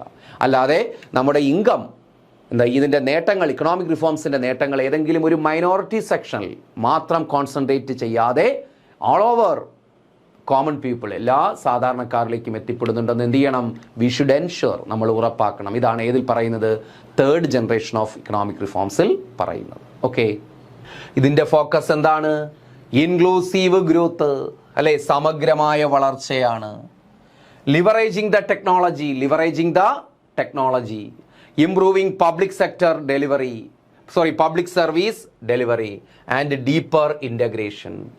അപ്പോൾ ഇതിൻ്റെ ഫോക്കസ് എന്താണ്? ഇൻക്ലൂസീവ് ഗ്രോത്ത്, സമഗ്രമായ വളർച്ച. നമ്മുടെ 11th 5-year പ്ലാനിലൊക്കെ നമ്മൾ പറഞ്ഞതാണിത്, ഇൻക്ലൂസീവ് ഗ്രോത്ത്. അപ്പോൾ ഇൻക്ലൂസീവ് ഗ്രോത്ത്, സമഗ്രമായ വളർച്ച. ലിവറേജിങ് ദ ടെക്നോളജി, സാങ്കേതിക പുരോഗതി, ആധുനിക സാങ്കേതിക വിദ്യകൾ സ്വീകരിക്കുക. ലിവറേജിങ് എന്ന് വെച്ചാൽ സാങ്കേതിക വിദ്യയുടെ ഉദ്ധാരണം. അതുപോലെ improving the public service delivery, പൊതു സേവനങ്ങൾ, അതിൻ്റെ പബ്ലിക് സർവീസ് ഡെലിവറി മെച്ചപ്പെടുത്തുക, പൊതു സേവനങ്ങൾ കൂടുതൽ കാര്യക്ഷമമാക്കുക. ആൻഡ് ഡീപ്പർ ഇൻ്റഗ്രേഷൻ, വളരെ ആഴത്തിൽ സംയോജനം എന്ന് വെച്ചാൽ എന്താണ്? ഗവൺമെൻറ് നേട്ടങ്ങൾ, ഗവൺമെൻറ് നയങ്ങൾ ഡീപ്പർ, വളരെ ആഴത്തിൽ ഇൻ്റഗ്രേറ്റ് ചെയ്യുക, സംയോജിപ്പിക്കുക. എല്ലാ മേഖലകളിലും ഒരു കൂട്ടായ്മ ഉണ്ടാകുക, അതിനെ കൂട്ടിയോജിപ്പിക്കുക. അപ്പോൾ ഇതാണ് ഇതിൻ്റെ ഫോക്കസ് എന്ന്. അപ്പോൾ എന്താണ് ഇതിൻ്റെ ഫോക്കസ്? എന്താണ്? 3rd ജനറേഷൻ ഓഫ് ഇക്കണോമിക് റിഫോംസിൻ്റെ ഫോക്കസ് എന്താണ്? Inclusive growth, leveraging technology, improving public service delivery and deeper integration. Important ആണ്. ഓരോന്നിൻ്റെയും ഫോക്കസ് പഠിച്ചു വച്ചേക്കണേ. ഓരോ ജനറേഷൻ ഓഫ് റിഫോംസിൻ്റെയും ഫോക്കസ് നമ്മൾ പറയണം. അപ്പോൾ ഇവിടെ പറയുന്നത് എന്താണ്? Inclusive growth, leveraging technology, improving public service delivery and deeper integration. Okay, ഇനി 3ാം തലമുറയിൽപ്പെട്ട പരിഷ്കാരങ്ങൾ ഏതൊക്കെയെന്ന് പറയുകയാണ്. നോക്ക്, പഞ്ചായത്തി രാജ് ഇൻസ്റ്റിറ്റ്യൂഷൻ. അപ്പോൾ ഇവിടെ നമ്മളൊരു കാര്യം നോക്കിയാൽ അറിയാൻ പറ്റും, ഈ 3ാം തലമുറയിൽപ്പെട്ട പരിഷ്കാരങ്ങൾ എന്താണ്? ഈ ഇക്കണോമിക് റിഫോംസിന്റെ ഫ്രൂട്ട്സ് സാധാരണക്കാരിലേക്ക് എത്തിപ്പെടുകയാണ്. അപ്പോൾ ഇത് സാധാരണക്കാരുമായി അടുത്ത് നിൽക്കുന്ന പരിഷ്കാരങ്ങളായിരിക്കും ഇതിൽ വരിക കൂടുതലും.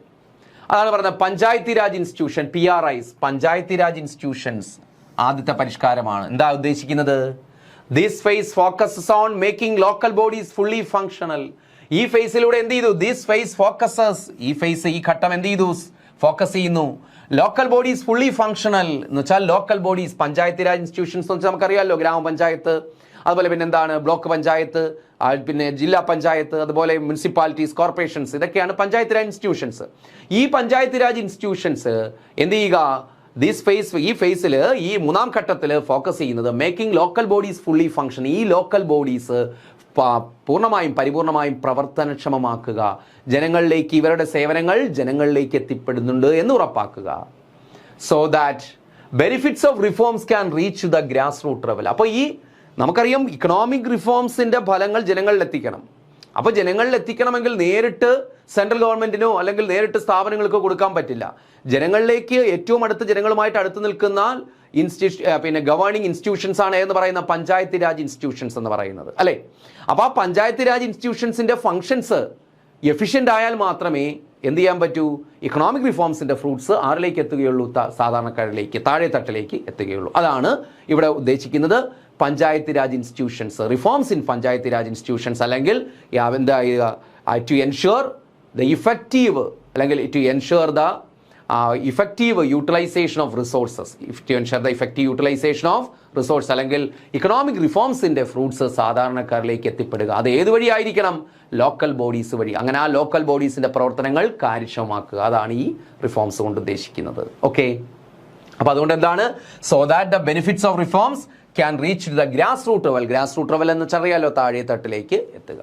അടുത്ത പരിഷ്കാരമാണ് ഇൻക്ലൂസീവ് ഗ്രോത്ത്. നമ്മൾ പറഞ്ഞതാണ് ആദ്യത്തെ പരിഷ്കാരം, 3ാം തലമുറയിൽപ്പെട്ട പരിഷ്കാരം. ഒന്ന് പഞ്ചായത്തി രാജ് ഇൻസ്റ്റിറ്റ്യൂഷൻസ്, അല്ലേ? അല്ലെങ്കിൽ focus on Panchayati Raj institutions. അടുത്ത ഇൻക്ലൂസീവ് ഗ്രോത്ത്, സമഗ്ര വളർച്ച. എന്താ? The shift from just growth to inclusive growth. അതായത് അതുവരെ നമ്മൾ എന്താണ് ഗ്രോത്ത് എന്നാണ് പറഞ്ഞുകൊണ്ടിരുന്നത്, അതിൽ നിന്ന് നമ്മൾ എന്തിലേക്ക് ഷിഫ്റ്റ് ചെയ്തു? ഇൻക്ലൂസീവ് ഗ്രോത്തിലേക്ക്, വളർച്ചയിൽ നിന്ന് സമഗ്ര വളർച്ചയിലേക്ക് ഷിഫ്റ്റ് ചെയ്യുന്നു. Emphasised during the 11th and 12th 5-year plan. ഈ ഇൻക്ലൂസീവ്, അതുകൊണ്ടാണ് 3ാം തലമുറയിൽപ്പെട്ട പരിഷ്കാരങ്ങളിലാണ് ഇൻക്ലൂസീവ് ഗ്രോത്ത് വരുന്നതുകൊണ്ടാണ് 11ാം പഞ്ചവത്സര പദ്ധതിയിലും 12ാം പഞ്ചവത്സര പദ്ധതിയിലും നമ്മൾ ഏതിന് ഊന്നൽ കൊടുക്കുന്നത്? ഇൻക്ലൂസീവ് ഗ്രോത്തിന് ഊന്നൽ കൊടുക്കുന്നത്. ഓക്കെ, അപ്പോൾ is the hallmark of this generation. അതായത് shift from just growth to inclusive growth is the hallmark of this generation. 3ാം തലമുറയിൽപ്പെട്ട പരിഷ്കാരങ്ങളിൽ എടുത്തു പറയത്തക്ക, അല്ലെങ്കിൽ അതിൻ്റെ ഏറ്റവും ഒരു കീ പോയിന്റ് ആണ് എന്ന് പറയുന്ന ഇൻക്ലൂസീവ് ഗ്രോത്ത്. കാരണം നമ്മൾ അതുവരെ വളർച്ച എന്നാണ് പറഞ്ഞുകൊണ്ട് ഇക്കണോമിക് ഗ്രോത്ത് എന്നാണ് പറഞ്ഞുകൊണ്ടിരുന്നത്. അതിൽ നമ്മൾ എന്തിലേക്ക് കൺവേർട്ട് ചെയ്തു? ഇൻക്ലൂസീവ് ഗ്രോത്തിലേക്ക്, സമഗ്രമായ വളർച്ചയിലേക്ക് കൺവേർട്ട് ചെയ്തു. അത് ഈ ജനറേഷൻ്റെ എടുത്ത് പറയത്തക്ക ഒരു പോയിന്റാണ്. അത് ഓർത്തിരിക്കുക, ഇൻക്ലൂസീവ് ഗ്രോത്ത്. ഓക്കെ, അടുത്ത digital India and e governance. ഈ കാലഘട്ടത്തിന്റെ മൂന്നാം തലമുറയിൽപ്പെട്ട പരിഷ്കാരങ്ങൾ പറയുന്ന ഒന്നാണ് digital India and e governance. എന്താ? Moving all public services to digital platforms, അല്ലെ? Moving all public service to digital platforms.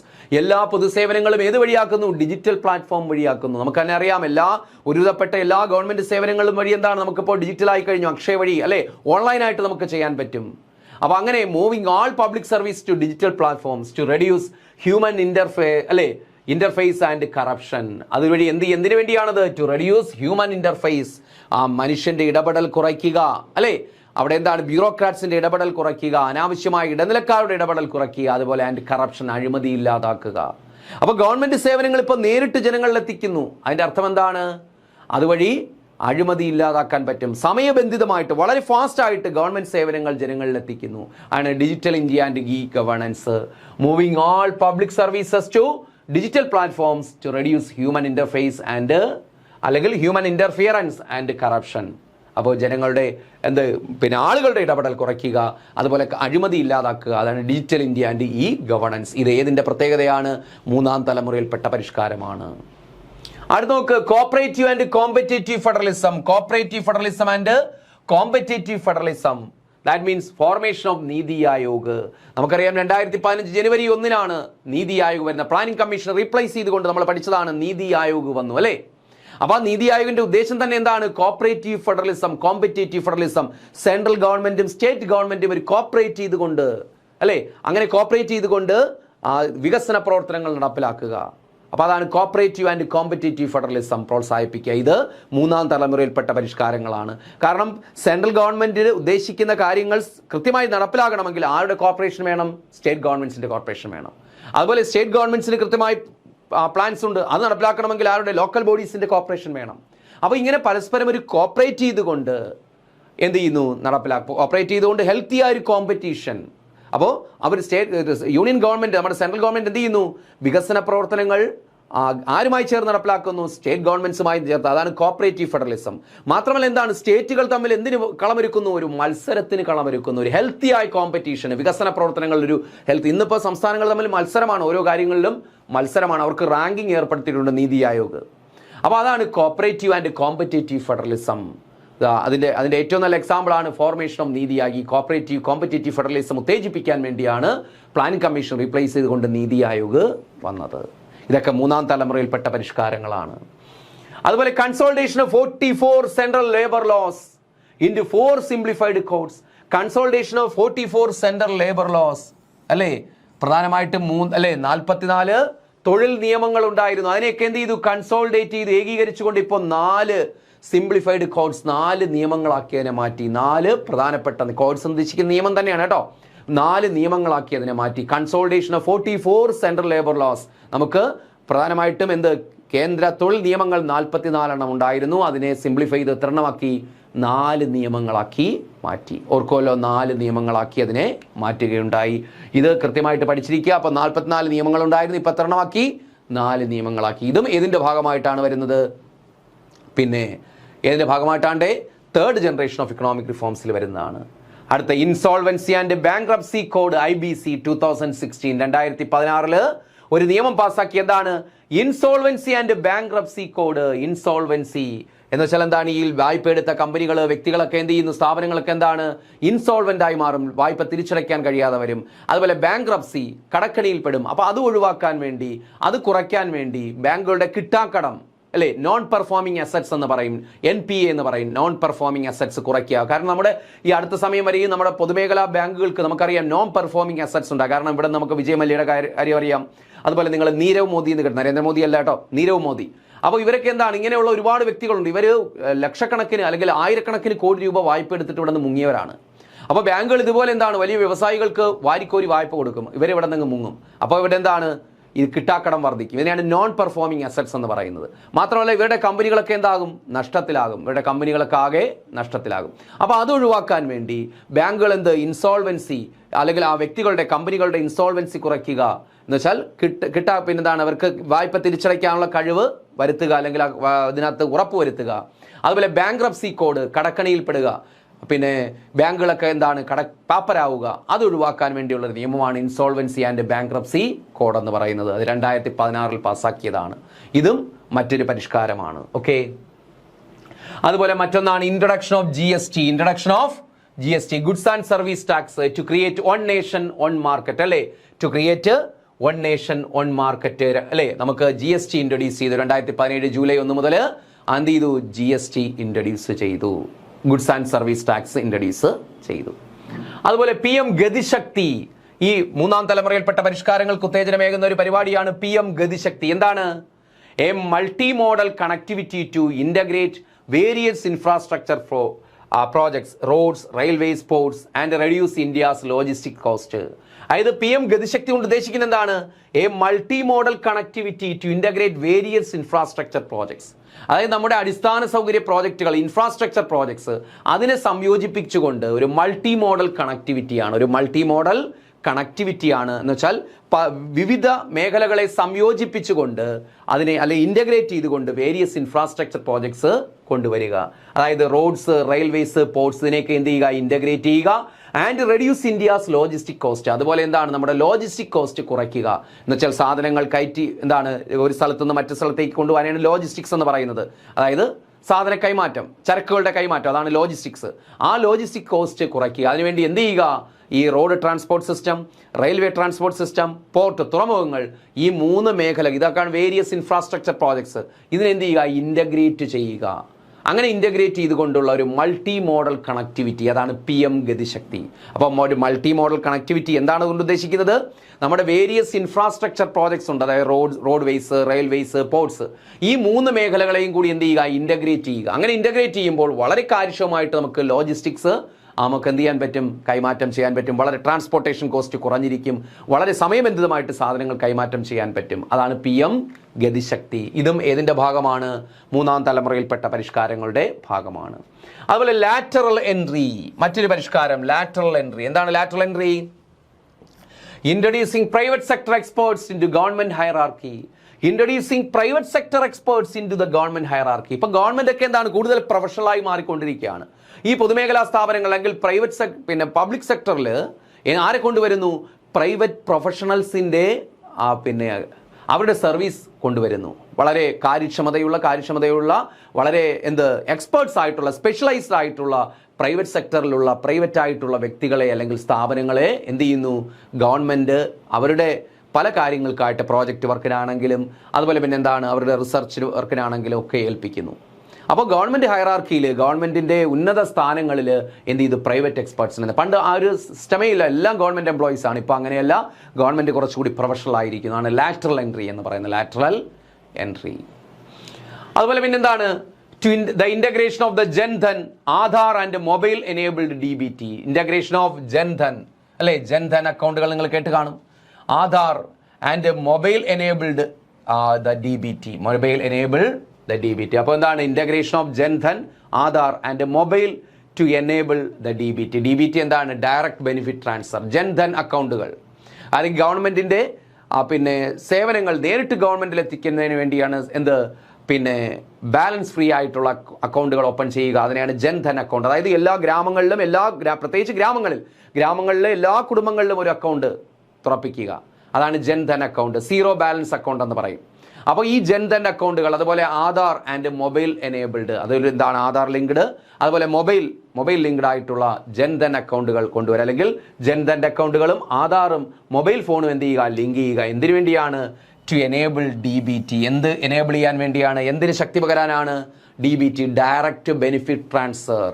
ഗവൺമെൻറ്റിൽ നിന്നുള്ള ഗവൺമെൻറ്റിൻ്റെ സേവനങ്ങൾ, ഗവൺമെൻറ്റിൻ്റെ ബെനിഫിറ്റ്സ് നേരിട്ട് ജനങ്ങളിലെത്തിക്കുക.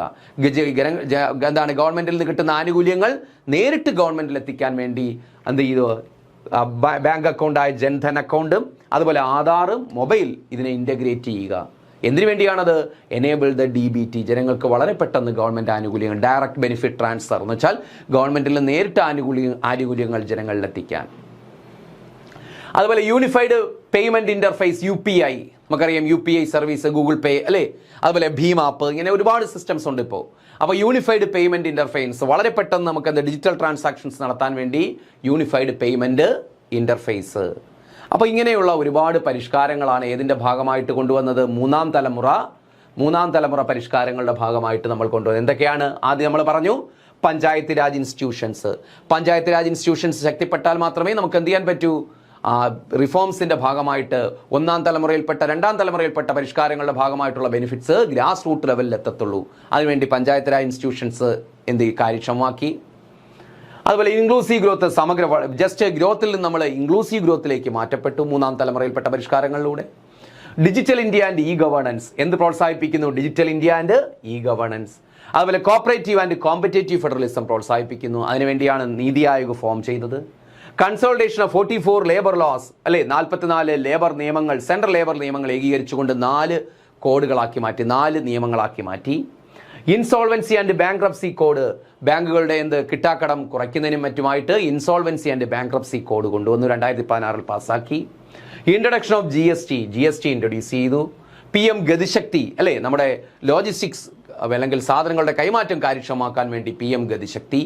അതുപോലെ ലാറ്ററൽ എൻട്രി എന്ന് വെച്ചാൽ ഗവൺമെൻറ് ഹയറാർക്കിയിൽ, ഗവൺമെൻറ്റിൻ്റെ ഉന്നത സ്ഥാനങ്ങളിൽ പ്രൈവറ്റ് എക്സ്പേർട്സിൻ്റെ കൊണ്ടുവരിക, പ്രൈവറ്റ് എക്സ്പേർട്സിൻ്റെ സേവനം ലഭ്യമാക്കുക. അതുപോലെ integration of Jan Dhan, Aadhaar and mobile enable DBT. അതുപോലെ യൂണിഫൈഡ് പേയ്മെൻറ്റ് ഇൻ്റർഫേസ് UPI. ഇങ്ങനെയുള്ള ഒരുപാട് പരിഷ്കാരങ്ങൾ മൂന്നാം തലമുറയിൽപ്പെട്ട ഇക്കണോമിക് റിഫോംസ് അല്ലെങ്കിൽ പരിഷ്കാരങ്ങൾ എന്നറിയപ്പെടുന്നു. അപ്പോൾ first generation, second generation and third generation of reforms.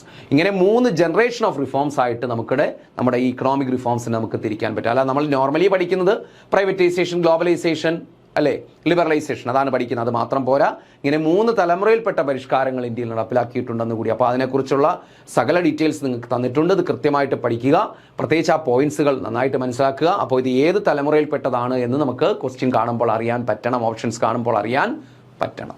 Okay, clear ആണല്ലോ? അപ്പോൾ നമുക്ക് അടുത്ത ക്വസ്റ്റ്യനിലേക്ക് പോകാം.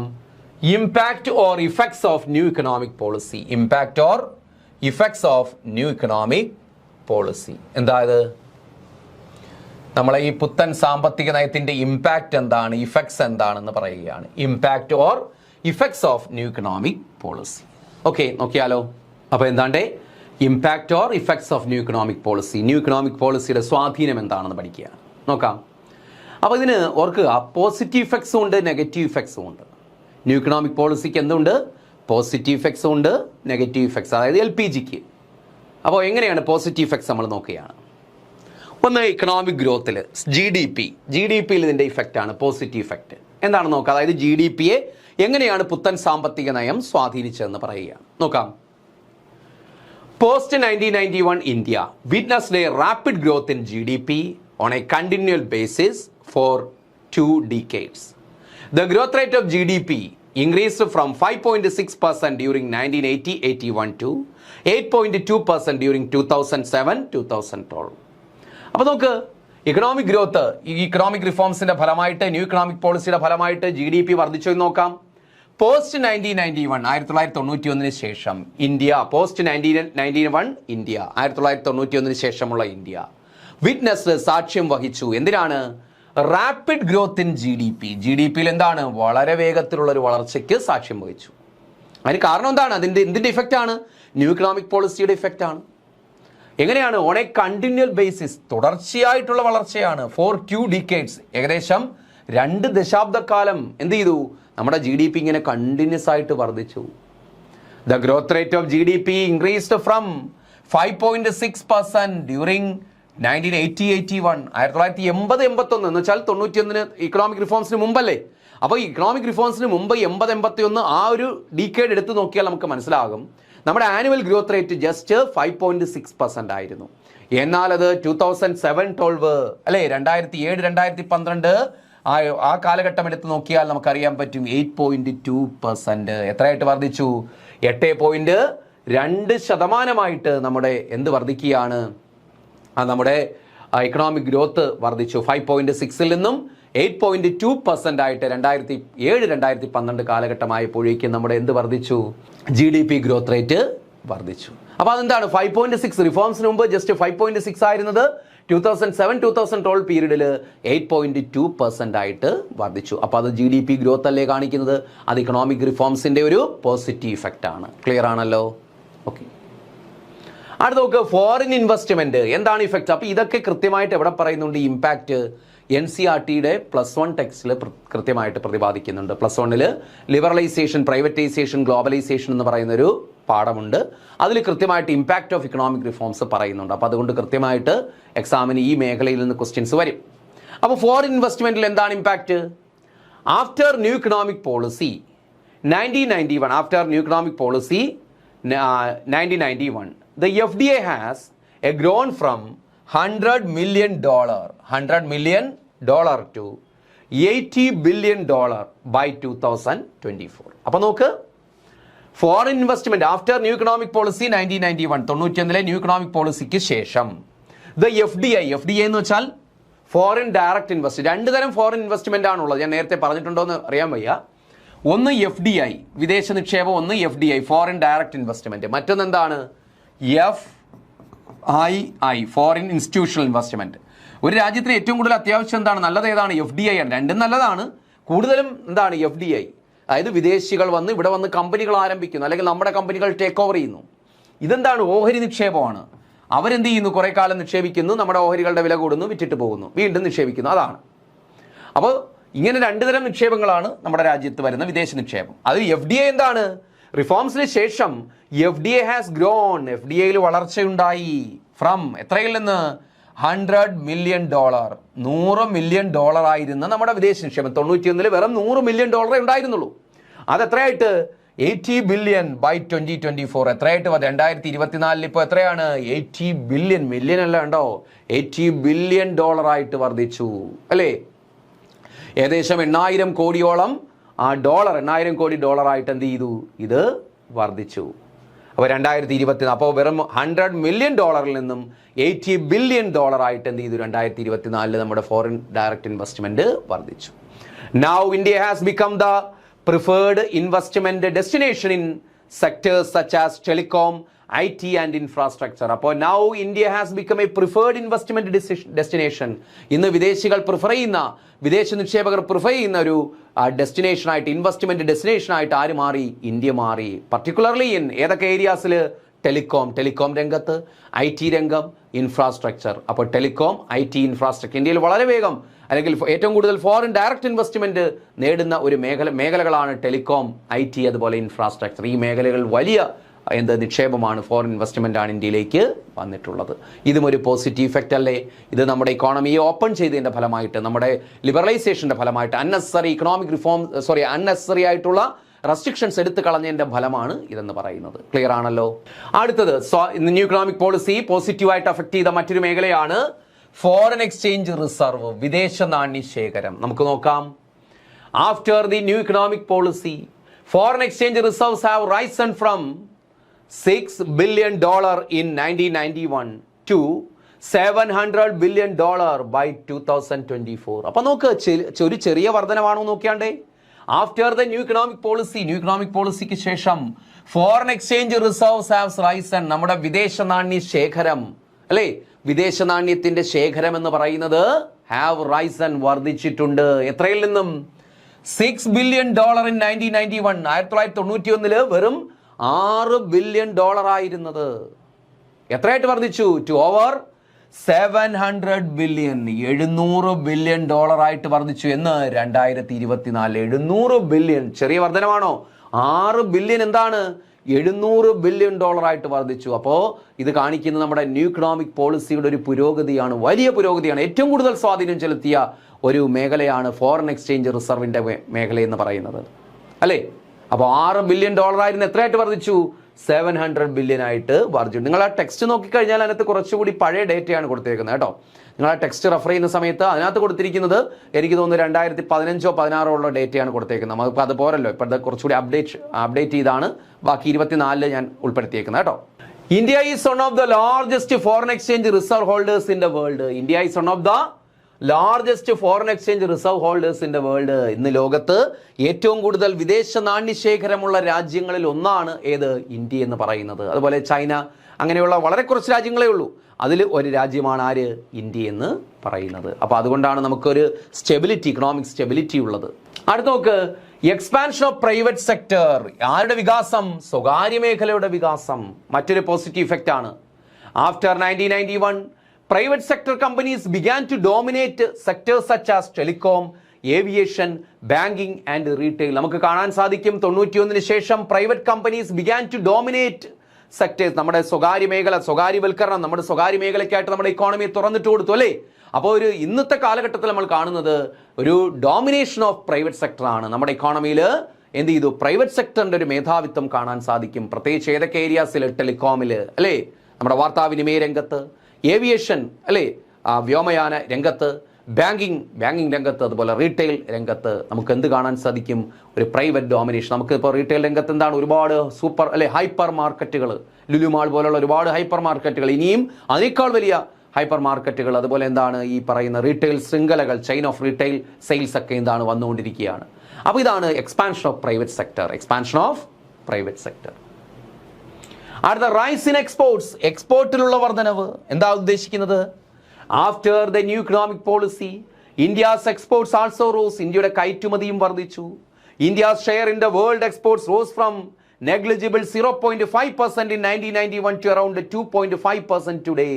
അപ്പോൾ നോക്ക്, അപ്പോൾ എക്സ്പോർട്ടിലും വലിയ വർധനവാണ് ഉണ്ടായത് ന്യൂ ഇക്കണോമിക് പോളിസിക്ക് ശേഷം. അതായത് അവർ പറയുന്ന ഇന്ത്യയുടെ എക്സ്പോർട്ട് എന്ത് ചെയ്തു? റോസ്, വർദ്ധിച്ചു.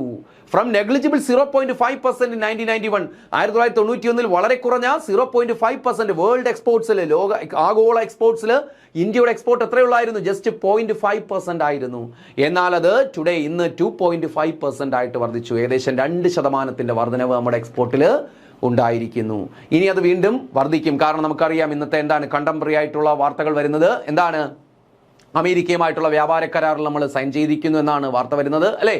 അപ്പോൾ അതിന്റെ ഫലമായിട്ട് എന്ത് ചെയ്തു? താരിഫുകളൊക്കെ എടുത്തു കളഞ്ഞു, ഫ്രീ ട്രേഡ് പ്രോത്സാഹിപ്പിക്കുകയാണ്. അപ്പോൾ ഇനിയും നമ്മുടെ എക്സ്പോർട്ട് എന്താണ് കൂടുതൽ എന്താണ് കരുത്താർജിച്ച് എക്സ്പോർട്ട് വർദ്ധിച്ചുകൊണ്ടിരിക്കും. ഇതൊക്കെ എന്താണ്? നമ്മുടെ ന്യൂ ഇക്കണോമിക് പോളിസിയുടെ പോസിറ്റീവ് ഇഫക്റ്റ് ആണ്. പോസിറ്റീവ് ഇഫക്റ്റ് ആണ്. അടുത്ത നോക്ക്, പോവർട്ടി റിഡക്ഷൻ. ദാരിദ്ര്യം കുറഞ്ഞു എന്ന് നോക്കാം ഇക്കണോമിക് പോളിസിക്ക് ശേഷം. നോക്ക്, according to the world bank report, നമ്മുടെ ഇന്ന് റിപ്പോർട്ടല്ല, ആരുടെ റിപ്പോർട്ടാണ്? വേൾഡ് ബാങ്കിന്റെ റിപ്പോർട്ട് പറയുന്നത് India lifted over 17 crore people out of the poverty between 2011-22. India ഉയർത്തി ആരെയാണ്? 17 crore people, 17 കോടി ജനങ്ങളെ ഔട്ട് ഓഫ് പോവർട്ടി. ഏതിന് മുകളിലേക്ക്? പോവർട്ടി, ദാരിദ്ര്യക്ക് മുകളിലേക്ക്. ബിറ്റ്വീൻ 2011-2012, 2011-നും 2022-നും ഇടയിൽ എന്ത് ചെയ്തു? ആ 10 വർഷക്കാലത്തിനിടയിൽ നമ്മൾ നോക്കിയാൽ അറിയാം, വേൾഡ് ബാങ്ക് റിപ്പോർട്ട് പറയുന്നത് 17 കോടി ജനങ്ങളെ നമ്മൾ ദാരിദ്ര്യമുക്തരാക്കി മാറ്റി, ദാരിദ്ര്യത്തിൽ നിന്നും എന്ത് ചെയ്തു? കരകയറ്റി എന്നാണ് വേൾഡ് ബാങ്ക് റിപ്പോർട്ട് പറയുന്നത്. അതൊക്കെ എന്താണ്? നമ്മുടെ ഇക്കണോമിക് ഗ്രോത്ത് ആണ് കാണിക്കുന്നത്. ഇക്കണോമിക് റിഫോംസിന്റെ ഫലങ്ങൾ ആരിലേക്ക് എത്തി?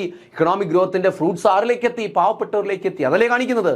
അപ്പോൾ ഇത് പോവർട്ടി റിഡക്ഷനിലും വലിയൊരു പുരോഗതി ഉണ്ടായിരിക്കുന്നു ഇക്കണോമിക് റിഫോംസിന്റെ ഫലമായിട്ട്. അടുത്ത നോക്കി, ഇൻഫ്രാസ്ട്രക്ചർ ഡെവലപ്മെന്റ്, അടിസ്ഥാന സൗകര്യ വികസനം. നോക്കാം, ഡ്യൂറിംഗ് ദ റിഫോം പീരീഡ്, പരിഷ്കരണ കാലയളവിൽ massive investment in roads, power, ports and airports occurred through the PPP model. അപ്പോൾ ഡ്യൂറിംഗ് ദ റിഫോം പീരീഡ്, പരിഷ്കരണ കാലയളവിൽ അല്ലെങ്കിൽ ഇന്നത്തെ കാലഘട്ടത്തിൽ നോക്കിയാൽ അറിയാൻ പറ്റും, മാസീവ് ഇൻവെസ്റ്റ്മെന്റ്, വലിയ തോതിലുള്ള ഇൻവെസ്റ്റ്മെന്റ് എവിടെയാണ്? ഇൻ റോഡ്സ്, റോഡ് നിർമ്മാണത്തിൽ, പവർ, വൈദ്യുതി നിർമ്മാണത്തിൽ, പോർട്സ്, തുറമുഖ നിർമ്മാണത്തിൽ, എയർപോർട്ട്സ്, ഇതൊക്കെ നമുക്ക് കാണാൻ പറ്റും occurred through the PPP model. എന്താണ് PPP model? Public private participation model. നമ്മൾ സിയാലൊക്കെയില്ലേ, Cochin international airport public private participation ആണ്. അതുപോലെ നമുക്ക് ഈ വിഴിഞ്ഞം എയർപോർട്ടൊക്കെ ഒരു പരിധിവരെ എന്താണ്? Public private പാർട്ടിസിപ്പേഷനിലാണ്. അദാനിയും ഗവൺമെന്റുമായി ചേർന്ന് സംയോജിച്ചുകൊണ്ടാണ് ചെയ്യുന്നത്. അപ്പോൾ ഇതൊക്കെ എന്താണ്?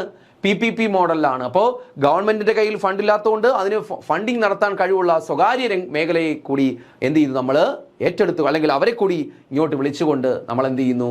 അടിസ്ഥാന സൗകര്യ രംഗത്ത് മാസീവ് ഇൻവെസ്റ്റ്മെന്റ് നമ്മൾ നേടിയെടുക്കുന്നു. ഇത് ഇൻഫ്രാസ്ട്രക്ചർ ഡെവലപ്മെന്റിന് വഴിയൊരുക്കുന്നു. അത് എങ്ങനെയാണ്? PPP model, public private participation, പൊതു സ്വകാര്യ പങ്കാളിത്തത്തോടു കൂടി നമ്മൾ എന്ത് ചെയ്യുന്നു? അടിസ്ഥാന സൗകര്യം വികസിപ്പിക്കുന്നു. അതുപോലെ ഫിനാൻഷ്യൽ മാർക്കറ്റ്, നമ്മുടെ ഫിനാൻഷ്യൽ മാർക്കറ്റിൽ വികസനം ഉണ്ടാവും നോക്കാം. Stock market becomes more transparent and efficient. SEBI's roles strengthened. അപ്പോൾ എന്താണ് സ്റ്റോക്ക് മാർക്കറ്റ്? നമ്മുടെ സ്റ്റോക്ക് മാർക്കറ്റുകൾ അല്ലെ, ബോംബെ സ്റ്റോക്ക് എക്സ്ചേഞ്ച്, അതുപോലെ നാഷണൽ സ്റ്റോക്ക് എക്സ്ചേഞ്ച്, നമുക്കറിയാം നമ്മുടെ സ്റ്റോക്ക് മാർക്കറ്റുകൾ, ഓഹരി വിപണി ബിക്കെയിം മോർ ട്രാൻസ്പെറന്റ്. എന്തായി തീർന്നു? ട്രാൻസ്പെറന്റ് ആയി തീർന്നു, മീൻസ് സുതാര്യമായി തീർന്നു. ആൻഡ് എഫിഷ്യന്റ്, കാര്യക്ഷമതയുള്ളവരായി തീർന്നു. എന്ത്? റിഫോംസിന് ശേഷം. സെബീസ് റോൾ സ്ട്രെങ്തൻഡ്. സെബിയുടെ റോള്, സ്റ്റോക്ക് എക്സ്ചേഞ്ചുകളെ നിയന്ത്രിക്കുന്ന securities and exchange board of India ആണ് ആര്? ഈ സെബി എന്ന് പറയുന്നത്. സെബിയുടെ റോൾ എന്ത് ചെയ്തു? സ്ട്രെങ്തൻഡ്, ശക്തിപ്പെട്ടു, കൂടുതൽ കരുത്താർജിച്ചു. ഓക്കെ, അടുത്ത നോക്ക്, control of inflation. Control of inflation, inflation നിയന്ത്രിച്ചു. എന്താണ്? The reforms helped to stabilise the economy. ഇക്കോണമിയെ സ്റ്റെബിലൈസ് ചെയ്യാൻ എന്ത് സഹായിച്ചു? ഇക്കണോമിക് റിഫോംസ് സഹായിച്ചു. Inflation which had a peak of 17% in 1991. 1991 inflation, നമ്മുടെ വിലക്കയറ്റത്തിന്റെ തോത്, ഇൻഫ്ലേഷൻ തോത് 17% എന്ന പീക്ക് ലെവലിലായിരുന്നു 91. Was gradually brought down. അത് പതുക്കെ എന്ത് ചെയ്തു? കുറഞ്ഞു. Through fiscal discipline. എന്തിലൂടെയാണ്? ഫിസ്ക്കൽ ഡിസിപ്ലിൻ, സാമ്പത്തിക അച്ചടക്കം നേടിയെടുത്തതിലൂടെ. And better supply chain management. അപ്പോൾ എന്താണ്? ഇൻഫ്ലേഷൻ എന്ത് ചെയ്തു? അതിഭീകരമായി 91 ആ വിലക്കയറ്റം അതിഭീകരമായി. ഗൾഫ് വാറിന്റെ ഫലമായിട്ട്, ഇക്കണോമിക് ക്രൈസിന്റെ ഫലമായിട്ട് 17% എന്ന് പറയുന്ന ഒരു പീക്ക് ലെവലിലായിരുന്നു നമ്മുടെ ഇൻഫ്ലേഷൻ എന്ന് പറയുന്നത്. ഒരു ഹൈപ്പർ ഇൻഫ്ലേഷനിലേക്ക് പൊയ്ക്കൊണ്ടിരിക്കുകയായിരുന്നു 91. അവിടെ നിന്നും ഗ്രാജുവലി ബ്രോട്ട് ഡൗൺ, അത് പതുക്കെ കുറഞ്ഞു. എന്തിലൂടെ? എങ്ങനെയാണ് കുറയാൻ കാരണം? ഒരു ഫിസ്ക്കൽ ഡിസിപ്ലിനിലൂടെ, ഒരു സാമ്പത്തിക അച്ചടക്കത്തിലൂടെ, ധനപരമായ അച്ചടക്കത്തിലൂടെ. രാജ്യം ഒരു സാമ്പത്തിക അച്ചടക്കം പാലിക്കാൻ തുടങ്ങിയതിലൂടെ. അതൊക്കെ ഇക്കണോമിക് റിഫോംസിലൂടെ സാധിച്ചതാണ്. And better supply chain management. എന്താണ്? നമ്മുടെ ഉൽപ്പന്നങ്ങൾ, ഇവിടെ ഉൽപ്പാദനം പ്രോത്സാഹിപ്പിക്കുകയും ഒരു സപ്ലൈ ചെയിൻ മാനേജ്മെന്റ് മെച്ചപ്പെടുകയും ചെയ്തു. കൃത്യമായ ഇടവേളകളിൽ, അല്ലെങ്കിൽ കൃത്യമായിട്ട് സാധനങ്ങൾ സപ്ലൈ ചെയ്യാൻ, ഡിമാൻഡിനനുസരിച്ച് സപ്ലൈ ചെയ്യാൻ സാധിച്ചു. അപ്പോൾ സ്വാഭാവികമായിട്ടും വില എന്ത് ചെയ്യും? കുറയുന്നു. അപ്പോൾ അതിൻ്റെ ഫലമായിട്ട് എന്ത് ചെയ്യും? നമുക്ക് ഇൻഫ്ലേഷൻ കൺട്രോൾ ചെയ്യാൻ സാധിച്ചു. അടുത്ത നോക്ക്, സർവീസ് സെക്ടർ ബൂം. ഇനി ഇക്കണോമിക് റിഫോംസിന്റെ മറ്റൊരു പോസിറ്റീവ് ഇഫക്റ്റ് ആണ് സർവീസ് സെക്ടർ ബൂം. എന്ത്? നമുക്കറിയാം, അഗ്രികൾച്ചർ സെക്ടർ ഉണ്ട്, ഇൻഡസ്ട്രിയൽ സെക്ടർ ഉണ്ട്, സർവീസ് സെക്ടർ. എന്നാൽ ഈ 3 മേഖലകൾ ഏറ്റവും കൂടുതൽ പോസിറ്റീവായിട്ട് അഫക്ട് ചെയ്തൊരു മേഖലയാണ് സർവീസ് സെക്ടർ. അതിനാണ് സർവീസ് സെക്ടർ ബൂം എന്ന് പറയുന്നത്. ഒരു സർവീസ് സെക്ടറിൽ ഒരു വലിയ കുതിച്ചാട്ടം ഏതിന്റെ ഫലമായിട്ടുണ്ടായി? ഇക്കണോമിക് റിഫോംസിന്റെ ഫലമായിട്ടുണ്ടായി. നോക്ക്, after 1991 the service sector emerged as the engine of growth for the Indian economy. 91 ശേഷം service sector emerged as the engine of growth. സാമ്പത്തിക വളർച്ചയുടെ എൻജിനായിട്ട്, ഇന്ത്യയുടെ സാമ്പത്തിക വളർച്ചയുടെ എൻജിനായിട്ട് ആര് മാറി? ഈ സർവീസ് സെക്ടർ മാറുന്ന കാഴ്ചയാണ് 91 ശേഷം നമുക്ക് കാണാൻ സാധിക്കുന്നത്. ഇത് IT, telecom and banking sector so exponential growth. അതായത് സർവീസ് സെക്ടറിന്റെ ഭാഗമാണ് IT, അറിയാലോ, telecom, banking sector so exponential growth. എന്ത്? ഗണ്യമായ വളർച്ച, എടുത്തു പറയത്തക്ക വളർച്ച IT-യിൽ, ടെലികോമില്, ബാങ്കിങ് സെക്ടറിലൊക്കെ എന്ത് സിഗ്നിഫിക്കൻ്റ് ആയ പ്രോഗ്രസ് ആണ് നമുക്ക് കാണാൻ സാധിക്കുക. The service sector contributions to GDP from 41% in 1991 to over 54% in recent years. അതായത് ഇന്ന് നോക്കിയാൽ നമുക്കറിയാൻ പറ്റും, എന്ത്? 91 ഇക്കണോമിക് റിഫോം സ്റ്റാർട്ട് ചെയ്യുന്ന സമയത്ത് സർവീസ് സെക്ടറിന്റെ GDP ഉള്ള കോൺട്രിബ്യൂഷൻ 41%. അതിപ്പോൾ എത്രയായിട്ട് വർദ്ധിച്ചു? 54%. ഏകദേശം 13% വർധനവ് എവിടെ ഉണ്ടായിരിക്കുന്നു? നമ്മുടെ സർവീസ് സെക്ടറിന്റെ ഷെയറിൽ, GDP-യിലുള്ള സർവീസ് സെക്ടറിന്റെ ഷെയറിൽ ഉണ്ടായിരിക്കുന്നു. ഇത് സർവീസ് സെക്ടർ ബൂമിനെയാണ് കാണിക്കുന്നത്. അപ്പോൾ എന്താണ്ട് 91 ശേഷം നമ്മൾ കാണാൻ സാധിക്കുന്നത് ഇന്ത്യൻ ഇക്കോണമിയുടെ, അല്ലെങ്കിൽ ഇന്ത്യൻ ഇക്കണോമിക് ഗ്രോത്തിന്റെ ഒരു എഞ്ചിനായിട്ട് ആര് മാറുന്നു? സർവീസ് സെക്ടർ മാറുന്നു. അതിന് കാരണം IT-യിൽ, ടെലികോം, ബാങ്കിങ് സെക്ടറിൽ എക്സ്പോണൻഷ്യൽ ഗ്രോത്ത് ഉണ്ടാകുന്നു. അപ്പോൾ അതിൻ്റെ ഏറ്റവും വലിയ തെളിവ് നമുക്ക് കിട്ടുന്നത് എങ്ങനെയാണ്? GDP-യിലുള്ള സർവീസ് സെക്ടറിന്റെ കോൺട്രിബ്യൂഷൻ വെറും 41%-ൽ നിന്നും എത്രയായിട്ട് ഇന്ന് വർദ്ധിച്ചു? 54%. അതായത് മോർ ദാൻ 50% ആയിട്ട് വർദ്ധിച്ചിരിക്കുന്നു. ഓക്കെ, അപ്പോൾ ഇത്രയുമാണ് പോസിറ്റീവ് ഇഫക്ട്സ് എന്ന് പറയുന്നത്, പോസിറ്റീവ് ഇഫക്ട്സ് എന്ന് പറയുന്നത്. അപ്പോൾ എന്തൊക്കെയാണ് പോസിറ്റീവ് ഇഫക്ട്സ്? നമുക്ക് പെട്ടെന്നൊന്ന് പോയിട്ട് വരാം. എന്തൊക്കെയാണ്? ഇക്കണോമിക് ഗ്രോത്ത് വർദ്ധിച്ചു, അല്ലേ? Economic growth. ഫോറിൻ ഇൻവെസ്റ്റ്മെന്റ് വർദ്ധിച്ചു, ഫോറിൻ എക്സ്ചേഞ്ച് റിസർവ് വർദ്ധിച്ചു, എക്സ്പാൻഷൻ ഓഫ് പ്രൈവറ്റ് സെക്ടർ, അല്ലേ? പ്രൈവറ്റ് സെക്ടർ ഇന്ന് നമ്മുടെ ഇക്കോണമി ഡോമിനേറ്റ് ചെയ്യുന്ന ഒരു മേഖലയായിട്ട് പ്രൈവറ്റ് സെക്ടർ മാറി. ആരെ റീപ്ലേസ് ചെയ്തുകൊണ്ട്? പബ്ലിക് സെക്ടറിനെ റീപ്ലേസ് ചെയ്തുകൊണ്ട്. അതുപോലെ റൈസ് ഇൻ എക്സ്പോർട്സ്, വലിയ ഗണ്യമായ രീതിയിൽ എക്സ്പോർട്ട് വർദ്ധിച്ചു. പോവർട്ടി റിഡക്ഷൻ, അല്ലേ? വേൾഡ് ബാങ്കിന്റെ റിപ്പോർട്ട് തന്നെ പറയുന്നു 17 കോടി ആളുകളെയാണ് നമ്മൾ ലിഫ്റ്റ് ചെയ്തത്. ബിലോ പോവർട്ടി ലൈനിൽ നിന്നും എബോ പോവർട്ടി ലൈനിലേക്ക് ലിഫ്റ്റ് ചെയ്തത് 17 കോടി ആളുകളെയാണ്. ഇൻഫ്രാസ്ട്രക്ചർ ഡെവലപ്മെന്റ്, PPP മോഡലിൽ നമ്മൾ അടിസ്ഥാന സൗകര്യ വികസനം സാധ്യമാക്കുന്നു. ഫിനാൻഷ്യൽ മാർക്കറ്റിൽ നമ്മൾ വലിയ പുരോഗതി നേടിയെടുത്തു. ഇൻഫ്ലേഷൻ കൺട്രോൾ ചെയ്യാൻ സാധിച്ചു. സർവീസ് സെക്ടർ ബൂമുണ്ടായി, അല്ലേ? ഇതിങ്ങനെയുള്ള പോസിറ്റീവ് ഇഫക്ട്സ് ആണ് നമുക്ക് ഇക്കണോമിക് റിഫോംസിലൂടെ നേടിയെടുക്കാൻ സാധിച്ചത്. അപ്പോൾ ഈ മേഖലയിൽ നിന്നൊക്കെ പ്രീവിയസ് ക്വസ്റ്റ്യൻസ് ഉണ്ട്. നമ്മൾ പ്രീവിയസ് ക്വസ്റ്റ്യൻ ഡിസ്കസ് ചെയ്യുമ്പോൾ മനസ്സിലാവും ഈ മേഖലയിൽ നിന്നെല്ലാം ക്വസ്റ്റ്യൻസ് വന്നിട്ടുണ്ട്. ക്ലിയർ ആണല്ലോ? ഓക്കെ. അപ്പോൾ അടുത്ത നെഗറ്റീവ് ഇഫക്ട്സ്. എന്തൊക്കെയാണ് നെഗറ്റീവ് ഇഫക്ട്സ്? അപ്പോൾ പോസിറ്റീവ് ഇഫക്ട്സ് പോലെ തന്നെ അപ്പോൾ ഇക്കണോമിക് റിഫോംസിന് എന്തുണ്ട്? നേട്ടങ്ങൾ മാത്രമല്ല കോട്ടങ്ങളുമുണ്ട്. അപ്പോൾ എന്താണ് നോക്കാം. ഒന്നാമത്തെ നെഗറ്റീവ് ഇഫക്റ്റ് ആണ് ജോബ്ലെസ് ഗ്രോത്ത്. ജോബ്ലെസ് ഒരുപാട് തവണ ചോദിച്ചൊരു പോയിന്റ് ആണിത്. ജോബ്ലെസ് ഗ്രോത്ത്, തൊഴിൽ രഹിത വളർച്ച. എന്താ ഉദ്ദേശിക്കുന്നത്? The NEP, that means new economic policy, did grow the economy, but this growth was not always accompanied by proportionate job creation. അപ്പോൾ ഇത് new economic policy did grow the economy. എന്ത് ചെയ്തു? New economic policy എന്തിന് കാരണമായി? Grow the economy. ഇക്കോണമിയിൽ എന്ത് ചെയ്തു? വളർച്ചയ്ക്ക് കാരണമായി. Did grow the economy. ഇക്കോണമിയെ വളർച്ചയിലേക്ക് നയിക്കുന്നു. ബട്ട് ദിസ് ഗ്രോത്ത്, എന്നാൽ അതായത് GDP ഗ്രോത്ത് ഉണ്ടായെന്ന് സാരം. GDP വർദ്ധിച്ചു. ബട്ട് ദിസ് ഗ്രോത്ത്, എന്നാൽ ഈ വളർച്ച was not always accompanied by proportionate job creation. സാധാരണഗതിയിൽ വിദേശ രാജ്യങ്ങളിലൊക്കെ നോക്കിയാൽ, യൂറോപ്യൻ കൺട്രീസിലൊക്കെ നോക്കിയാൽ നമുക്കറിയാൻ പറ്റും, അവിടെ GDP കൂടിയാൽ അതിന് പ്രൊപ്പോർഷനായിട്ട്, അതിന് ആനുപാതികമായിട്ട് എന്തും കൂടും? ജോബ് ഓപ്പർച്യൂണിറ്റീസും കൂടും. പക്ഷേ ഇന്ത്യയിൽ നേരെ തിരിച്ച് ന്യൂ ഇക്കണോമിക് പോളിസിന് ശേഷം GDP കൂടി. നമ്മൾ നേരത്തെ പറഞ്ഞില്ലേ, GDP കൂടി, പോസിറ്റീവ് ഇഫക്ട്സിൽ പറഞ്ഞു. പക്ഷേ എന്താണ്? ഈ GDPയോടൊപ്പം അതിനെ അക്കമ്പനി ചെയ്തുകൊണ്ട് അതിനോടൊപ്പം എന്ത്? ഒരു പ്രൊപ്പോർഷണൽ ജോബ് ക്രിയേഷൻ ഉണ്ടായില്ല, തൊഴിലവസരങ്ങൾ സൃഷ്ടിക്കപ്പെട്ടില്ല. ഓക്കെ, ഇതിനെ പറയുന്ന പേരാണ് ജോബ്ലെസ് ഗ്രോത്ത്. മറിച്ച് നമ്മുടെ തൊഴിലവസരങ്ങൾ കുറയുകയാണ് ചെയ്തത്. ന്യൂ ഇക്കണോമിക് പോളിസിക്ക് ശേഷം കുറേ കാലത്തേക്ക് എന്ത് ചെയ്തു? നമ്മുടെ തൊഴിലവസരങ്ങൾ കുറയുകയാണ് ചെയ്തത്. കാരണം എന്ത്? സർവീസ് സെക്ടറിൽ ബൂമല്ലേ നമ്മൾ പറഞ്ഞത്. സർവീസ് സെക്ടറിൽ ഏതാണ്? ടെലികോം, IT, ബാങ്കിങ് സെക്ടറാണ്. അവിടെയൊക്കെ എന്താണ്? വിദഗ്ധരായ ആളുകൾക്ക് മാത്രം, എഡ്യൂക്കേറ്റഡ് ആയിട്ടുള്ള ആളുകൾക്ക് മാത്രമാണ് തൊഴിലവസരങ്ങൾ. പക്ഷേ ബാക്കിയുള്ള മേഖലകളിൽ എന്താണ്? വലിയ സാരമായൊരു ചലനം ഉണ്ടാക്കാൻ ഇക്കണോമിക് റിഫോംസിന് സാധിച്ചില്ല. അതുകൊണ്ട് ആ രംഗത്തൊന്നും തൊഴിലവസരങ്ങൾ കൂടിയില്ല, മറിച്ച് കുറയുകയാണ് ചെയ്തത്. അപ്പോൾ അങ്ങനെ ഒരു വശത്ത് GDP കൂടുകയും മറുവശത്ത് തൊഴിലവസരങ്ങൾ കുറയുകയും ചെയ്ത ആ ഒരു സവിശേഷ സാഹചര്യത്തെ പറയുന്ന പേരാണ് തൊഴിൽ രഹിത വളർച്ച. ജോബ്ലെസ് ഗ്രോത്ത് എന്ന് പറയും. Jobless growth. ക്ലിയർ ആണല്ലോ? ഇനി വൈഡനിങ് ഇനിക്വാളിറ്റി, അസമത്വം അല്ലേ? വൈഡനിങ്, അസമത്വം കൂടുതൽ ശക്തിപ്പെട്ടു. എങ്ങനെയാണ്? The new economic policy created a huge gap between rich and poor. സമ്പന്നനും ദരിദ്രനും തമ്മിലുള്ള അന്തരം വർദ്ധിപ്പിച്ചു. ആര്? New economic policy. The benefits of the reforms were concentrated in urban centers and among the educated elite. അതിന് കാരണം എന്താണ്? The benefits of the reforms were concentrated. അപ്പോൾ നമ്മൾ തേർഡ് ജനറേഷനിലൂടെയൊക്കെ നമ്മൾ എന്താണ് ഇതിന് മാറ്റം വരുത്താനൊക്കെ ശ്രമിച്ചു. നമ്മൾ പറഞ്ഞില്ലേ, അതായത് പഞ്ചായത്ത് രാജ് ഇൻസ്റ്റിറ്റ്യൂഷൻസ് ശക്തിപ്പെടുത്തിക്കൊണ്ടൊക്കെ ഇതിന്റെ ഗ്രാസ് റൂട്ട് ലെവലിലേക്ക് ഇക്കണോമിക് റിഫോംസിന്റെ ബെനിഫിറ്റ്സ് എത്തിക്കാനൊക്കെ ശ്രമിച്ചു. പക്ഷേ സംഭവിച്ച നേരെ തിരിച്ചാണ്. The benefits of reforms concentrated in urban centers. നഗരങ്ങളിലുമാണ് ഇത് കോൺസെൻട്രേറ്റ് ചെയ്തത്. ഏത്? ഇതിൻ്റെ സാമ്പത്തിക പരിഷ്കാരങ്ങളുടെ ബെനിഫിറ്റ്സ് ഗ്രാമങ്ങളിലേക്ക് എത്തിപ്പെട്ടില്ല. ആൻഡ് അമംഗ് ഇത് എഡ്യൂക്കേറ്റഡ് എലൈറ്റ്. ആരിൽ മാത്രമേ ഇത് കോൺസെൻട്രേറ്റ് ചെയ്തു? എഡ്യൂക്കേറ്റഡ് എലൈറ്റ് എന്ന് വെച്ചാൽ വിദ്യാസമ്പന്നരായിട്ടുള്ള ഒരു ഉന്നത വർഗത്തിനിടയിൽ മാത്രം ഇത് കേന്ദ്രീകരിച്ചു. കാരണം എന്താണ്? നേരത്തെ ഞാൻ പറഞ്ഞു, തൊട്ട് മുമ്പത്തെ പോയിന്റിൽ പറഞ്ഞേ ഉള്ളൂ, ഇക്കണോമിക് റിഫോംസിന്റെ ഫലമായിട്ട് സർവീസ് സെക്ടർ ബൂമാണ്. IT, ബാങ്കിങ് സെക്ടർ, ടെലികോം ഇങ്ങനെയുള്ള മേഖലകളാണ് പുരോഗതി പ്രാപിച്ചത്. അപ്പോൾ അവിടേക്ക് എന്താണ്? എഡ്യൂക്കേറ്റഡ് ക്ലാസ്സിനാണ് പ്രാധാന്യമുണ്ടായത്. അപ്പോൾ ഇതിൻ്റെ നേട്ടങ്ങൾ കിട്ടിയത് എഡ്യൂക്കേറ്റഡ് ക്ലാസ്സിനും അർബൻ സെൻറ്റേഴ്സിനുമാണ്. അല്ലാതെ റൂറൽ ഏരിയാസിലേക്കും അൺഎഡ്യൂക്കേറ്റഡ് ആയിട്ടുള്ള ആളുകൾക്കും ഇതിൻ്റെ നേട്ടം കിട്ടിയില്ല. അതാണ്. അങ്ങനെ വന്നപ്പോൾ എന്ത് ചെയ്തു? റിച്ചും പൂറും തമ്മിലുള്ള ഒരു ഗ്യാപ്പ് വർദ്ധിച്ചു. ഇതിനെ പറയുന്നതാണ് ഇനിക്വാളിറ്റി എന്ന് പറയും. അസമത്വം വർദ്ധിച്ചു. Neglect of agriculture. ആരെ അവഗണിച്ചു? കാർഷിക രംഗത്തുള്ള അവഗണന.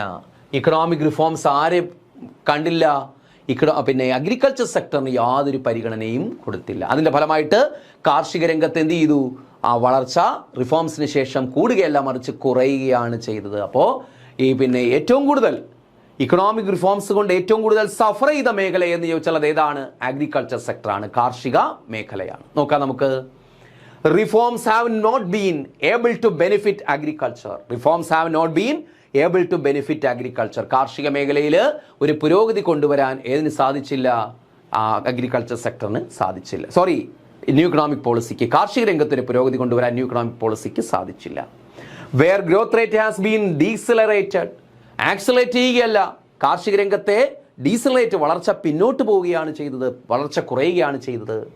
Since 1991 public investment in agriculture sector especially infrastructure has fallen. അതിന് പ്രധാനപ്പെട്ട ഒരു കാരണമുണ്ട്. സിൻസ് 1991 1991 മുതൽ public investment in the agriculture sector, കാർഷിക രംഗത്തെ പൊതുനിക്ഷേപം എസ്പെഷ്യലി ഇൻ ഇൻഫ്രാസ്ട്രക്ചർ, അടിസ്ഥാന സൗകര്യ മേഖലയിൽ എന്ത് ചെയ്തു? അതായത് അടിസ്ഥാന സൗകര്യ മേഖല എന്ന് വെച്ചാൽ കൃഷിക്ക് വേണ്ട അടിസ്ഥാന സൗകര്യ മേഖലയാണ്. ഏതൊക്കെയാണ്? ഇറിഗേഷൻ ഫെസിലിറ്റീസ് വേണം, മെഷീനറി വേണം, കെമിക്കൽ ഫെർട്ടിലൈസേഴ്സ് ആൻഡ് പെസ്റ്റിസൈഡ്സ് വേണം, ഹൈ ഈൽഡിംഗ് വെറൈറ്റി ക്രോപ്സ് വേണം, HYV സീഡ്സ് അല്ലേ, ഇതൊക്കെ വേണം. ഇതൊക്കെയാണ് കാർഷിക രംഗത്തെ ഇൻഫ്രാസ്ട്രക്ചർ ഫെസിലിറ്റീസ്. ആ മേഖലയിലുള്ള പബ്ലിക് ഇൻവെസ്റ്റ്മെന്റ്, ഗവൺമെന്റ് ഇൻവെസ്റ്റ്മെന്റ് എന്ത് ചെയ്തു? കുറഞ്ഞു. എന്ന് വെച്ചാൽ ഗവൺമെന്റ് പ്രാധാന്യം പ്രത്യേകിച്ച് സർവീസ് സെക്ടറിലേക്ക് മാറി. അങ്ങനെ വന്നപ്പോൾ കാര്യമായിട്ട് ആര് ശ്രദ്ധിച്ചില്ല? അഗ്രികൾച്ചർ സെക്ടറിനെ ശ്രദ്ധിച്ചില്ല. അങ്ങനെ അഗ്രികൾച്ചർ സെക്ടറിലെ ഇൻഫ്രാസ്ട്രക്ചർ ഫെസിലിറ്റീസിൽ ഇൻവെസ്റ്റ്മെന്റ്, പബ്ലിക് ഇൻവെസ്റ്റ്മെന്റ് കുറഞ്ഞു. ഏതിനു ശേഷം? ന്യൂ ഇക്കണോമിക് പോളിസിക്ക് ശേഷം. അപ്പൊ അങ്ങനെ വന്നപ്പോൾ എന്ത് ചെയ്തു? ആ കാർഷിക രംഗത്തെ ഒരു അവഗണന നേരിട്ടു. റിഫോംസിന്റെ ഫലമായിട്ട് കാർഷിക രംഗം അവഗണനയാണ് നേരിട്ടത്. ഓക്കെ, അടുത്തത് ഇൻഡസ്ട്രിയൽ ഗ്രോത്ത്, വ്യാവസായിക വളർച്ച എന്താണെന്ന് നോക്കാം. Industrial growth has also recorded A slow down. This is because of decreasing demand for industrial products due to various reasons such as cheaper imports, inadequate investment in infrastructure, etc. അപ്പോൾ industrial growth has also recorded A slow down. അപ്പോൾ കാർഷിക രംഗം പോലെ തന്നെ industrial ഗ്രോത്തിലും എന്താണ്? Slow down, ഒരു മന്ദഗതിയിലുള്ള വളർച്ചയാണ് ഉണ്ടായത്. എവിടെ? ഇൻഡസ്ട്രിയൽ സെക്ടറിലും. ഏതിനു ശേഷം? After reforms. എന്ന് വെച്ചാൽ ഒരു എടുത്തു പറയത്തക്ക വ്യാവസായിക വളർച്ച ഏതില്? റിഫോംസിനെ തുടർന്ന് എവിടെ ഉണ്ടായില്ല? നമ്മുടെ ഇൻഡസ്ട്രിയൽ സെക്ടറിൽ ഉണ്ടായില്ല. ദിസ് ഈസ് ബിക്കോസ്, എൻ്റെ കാരണം എന്താണ്? This is because of decreasing demand of industry. അതിന് കാരണം എന്താണ്? This is because of the decreasing demand of industrial products. നമ്മുടെ ഇൻഡസ്ട്രിയൽ പ്രോഡക്ട്സ്, ഇന്ത്യൻ ഇൻഡസ്ട്രിയൽ പ്രോഡക്ട്സിന്റെ ഒരു ഡിക്രീസിംഗ് ഡിമാൻഡ്, ആളുകൾ വാങ്ങാതായി ഉൽപ്പന്നങ്ങൾ. അതിന് കാരണം എന്താണ്? Due to various reasons such as cheaper imports. നമ്മുടെ ഇക്കോണമി ഇപ്പോൾ തുറന്നിട്ടിരിക്കുകയാണ്, ടാരിഫൊക്കെ കുറച്ചിരിക്കുകയാണ്. അപ്പോൾ ചീപ്പർ, ഈ നമ്മുടെ ഇവിടെ ഉൽപ്പാദിപ്പിക്കുന്ന അതേ ഉൽപ്പന്നങ്ങൾ തന്നെ എന്ത് ചെയ്തു? മാനുഫാക്ചർഡ് ഗുഡ്സ് ഇന്ത്യയിലേക്ക് ഇമ്പോർട്ട് ചെയ്യാൻ തുടങ്ങി വിദേശികൾ. അപ്പോൾ അങ്ങനെ ചീപ്പ് ഇമ്പോർട്ട്സ് വന്നതിൻ്റെ ഫലമായിട്ട് ആളുകളെല്ലാം ഈ ഫോറിൻ ഗുഡ്സിൻ്റെ പിറകെ പോയി. ഇന്ത്യൻ ഉൽപ്പന്നങ്ങളുടെ ആരും വാങ്ങാതായതിൻ്റെ ഡിമാൻഡ് കുറഞ്ഞു. അതുപോലെ ഇനാഡിക്വേറ്റ് ഇൻവെസ്റ്റ്മെന്റ് ഇൻഫ്രാസ്ട്രക്ചർ, വ്യാവസായിക രംഗം പുരോഗതി വേണമെങ്കിൽ വ്യാവസായിക രംഗത്തുള്ള അടിസ്ഥാന സൗകര്യങ്ങൾ മെച്ചപ്പെടണം, പവർ അല്ലേ, അതുപോലെ മറ്റടിസ്ഥാന സൗകര്യങ്ങളൊക്കെ മെച്ചപ്പെടണം. അപ്പോൾ അതുപോലെ ലേബേഴ്സിന് സ്കിൽഡ് ആകണം, സ്കിൽഡ് ലേബേഴ്സിനെ വേണം. ഈ മേഖലയിലൊന്നും ഇൻവെസ്റ്റ്മെന്റ് ആരും ചെയ്തില്ല, ഗവൺമെന്റ് ചെയ്തില്ല. അപ്പോൾ ഇനാഡിക്വേറ്റ് ഇൻവെസ്റ്റ്മെന്റ് ഇൻ ഇൻഫ്രാസ്ട്രക്ചർ. അപ്പോൾ അടിസ്ഥാന സൗകര്യ മേഖലയിലെ നിക്ഷേപമില്ലായ്മ, അതുപോലെ ചീപ്പർ ഇമ്പോർട്ട്സ്, വില കുറഞ്ഞ ഇറക്കുമതി അല്ലേ, വില കുറഞ്ഞ ഉൽപ്പന്നങ്ങളായി മാനുഫാക്ചർഡ് ഗുഡ്സിന്റെ ഇറക്കുമതി, ഇതെല്ലാം നമ്മുടെ ഇൻഡസ്ട്രിയൽ സെക്ടറിലുള്ള വളർച്ചയെ സ്ലോ ഡൗൺ ചെയ്യിപ്പിച്ചു. എന്ന് വെച്ചാൽ ആ വളർച്ച കുറയുന്നതിന് കാരണമായി. ഓക്കെ, അടുത്തത് ഫിസ്ക്കൽ പോളിസീസ്, ധനനയവുമായി ബന്ധപ്പെട്ട് എന്താണ് ആ മാറ്റമുണ്ടായെന്ന് നോക്കാം. ഇക്കണോമിക് റിഫോംസിന് ശേഷം economic reforms have placed limits on the growth of public expenditure. അപ്പോൾ economic reforms placed limits on the growth of public expenditure. നല്ലൊരു പോയിന്റ് ആണ്. ഇക്കണോമിക് റിഫോംസ് എന്തിന് കാരണമായി? Limits on the growth of public expenditure, പൊതുചിലവുകളുള്ള വർധനവിനെ പരിമിതപ്പെടുത്തി.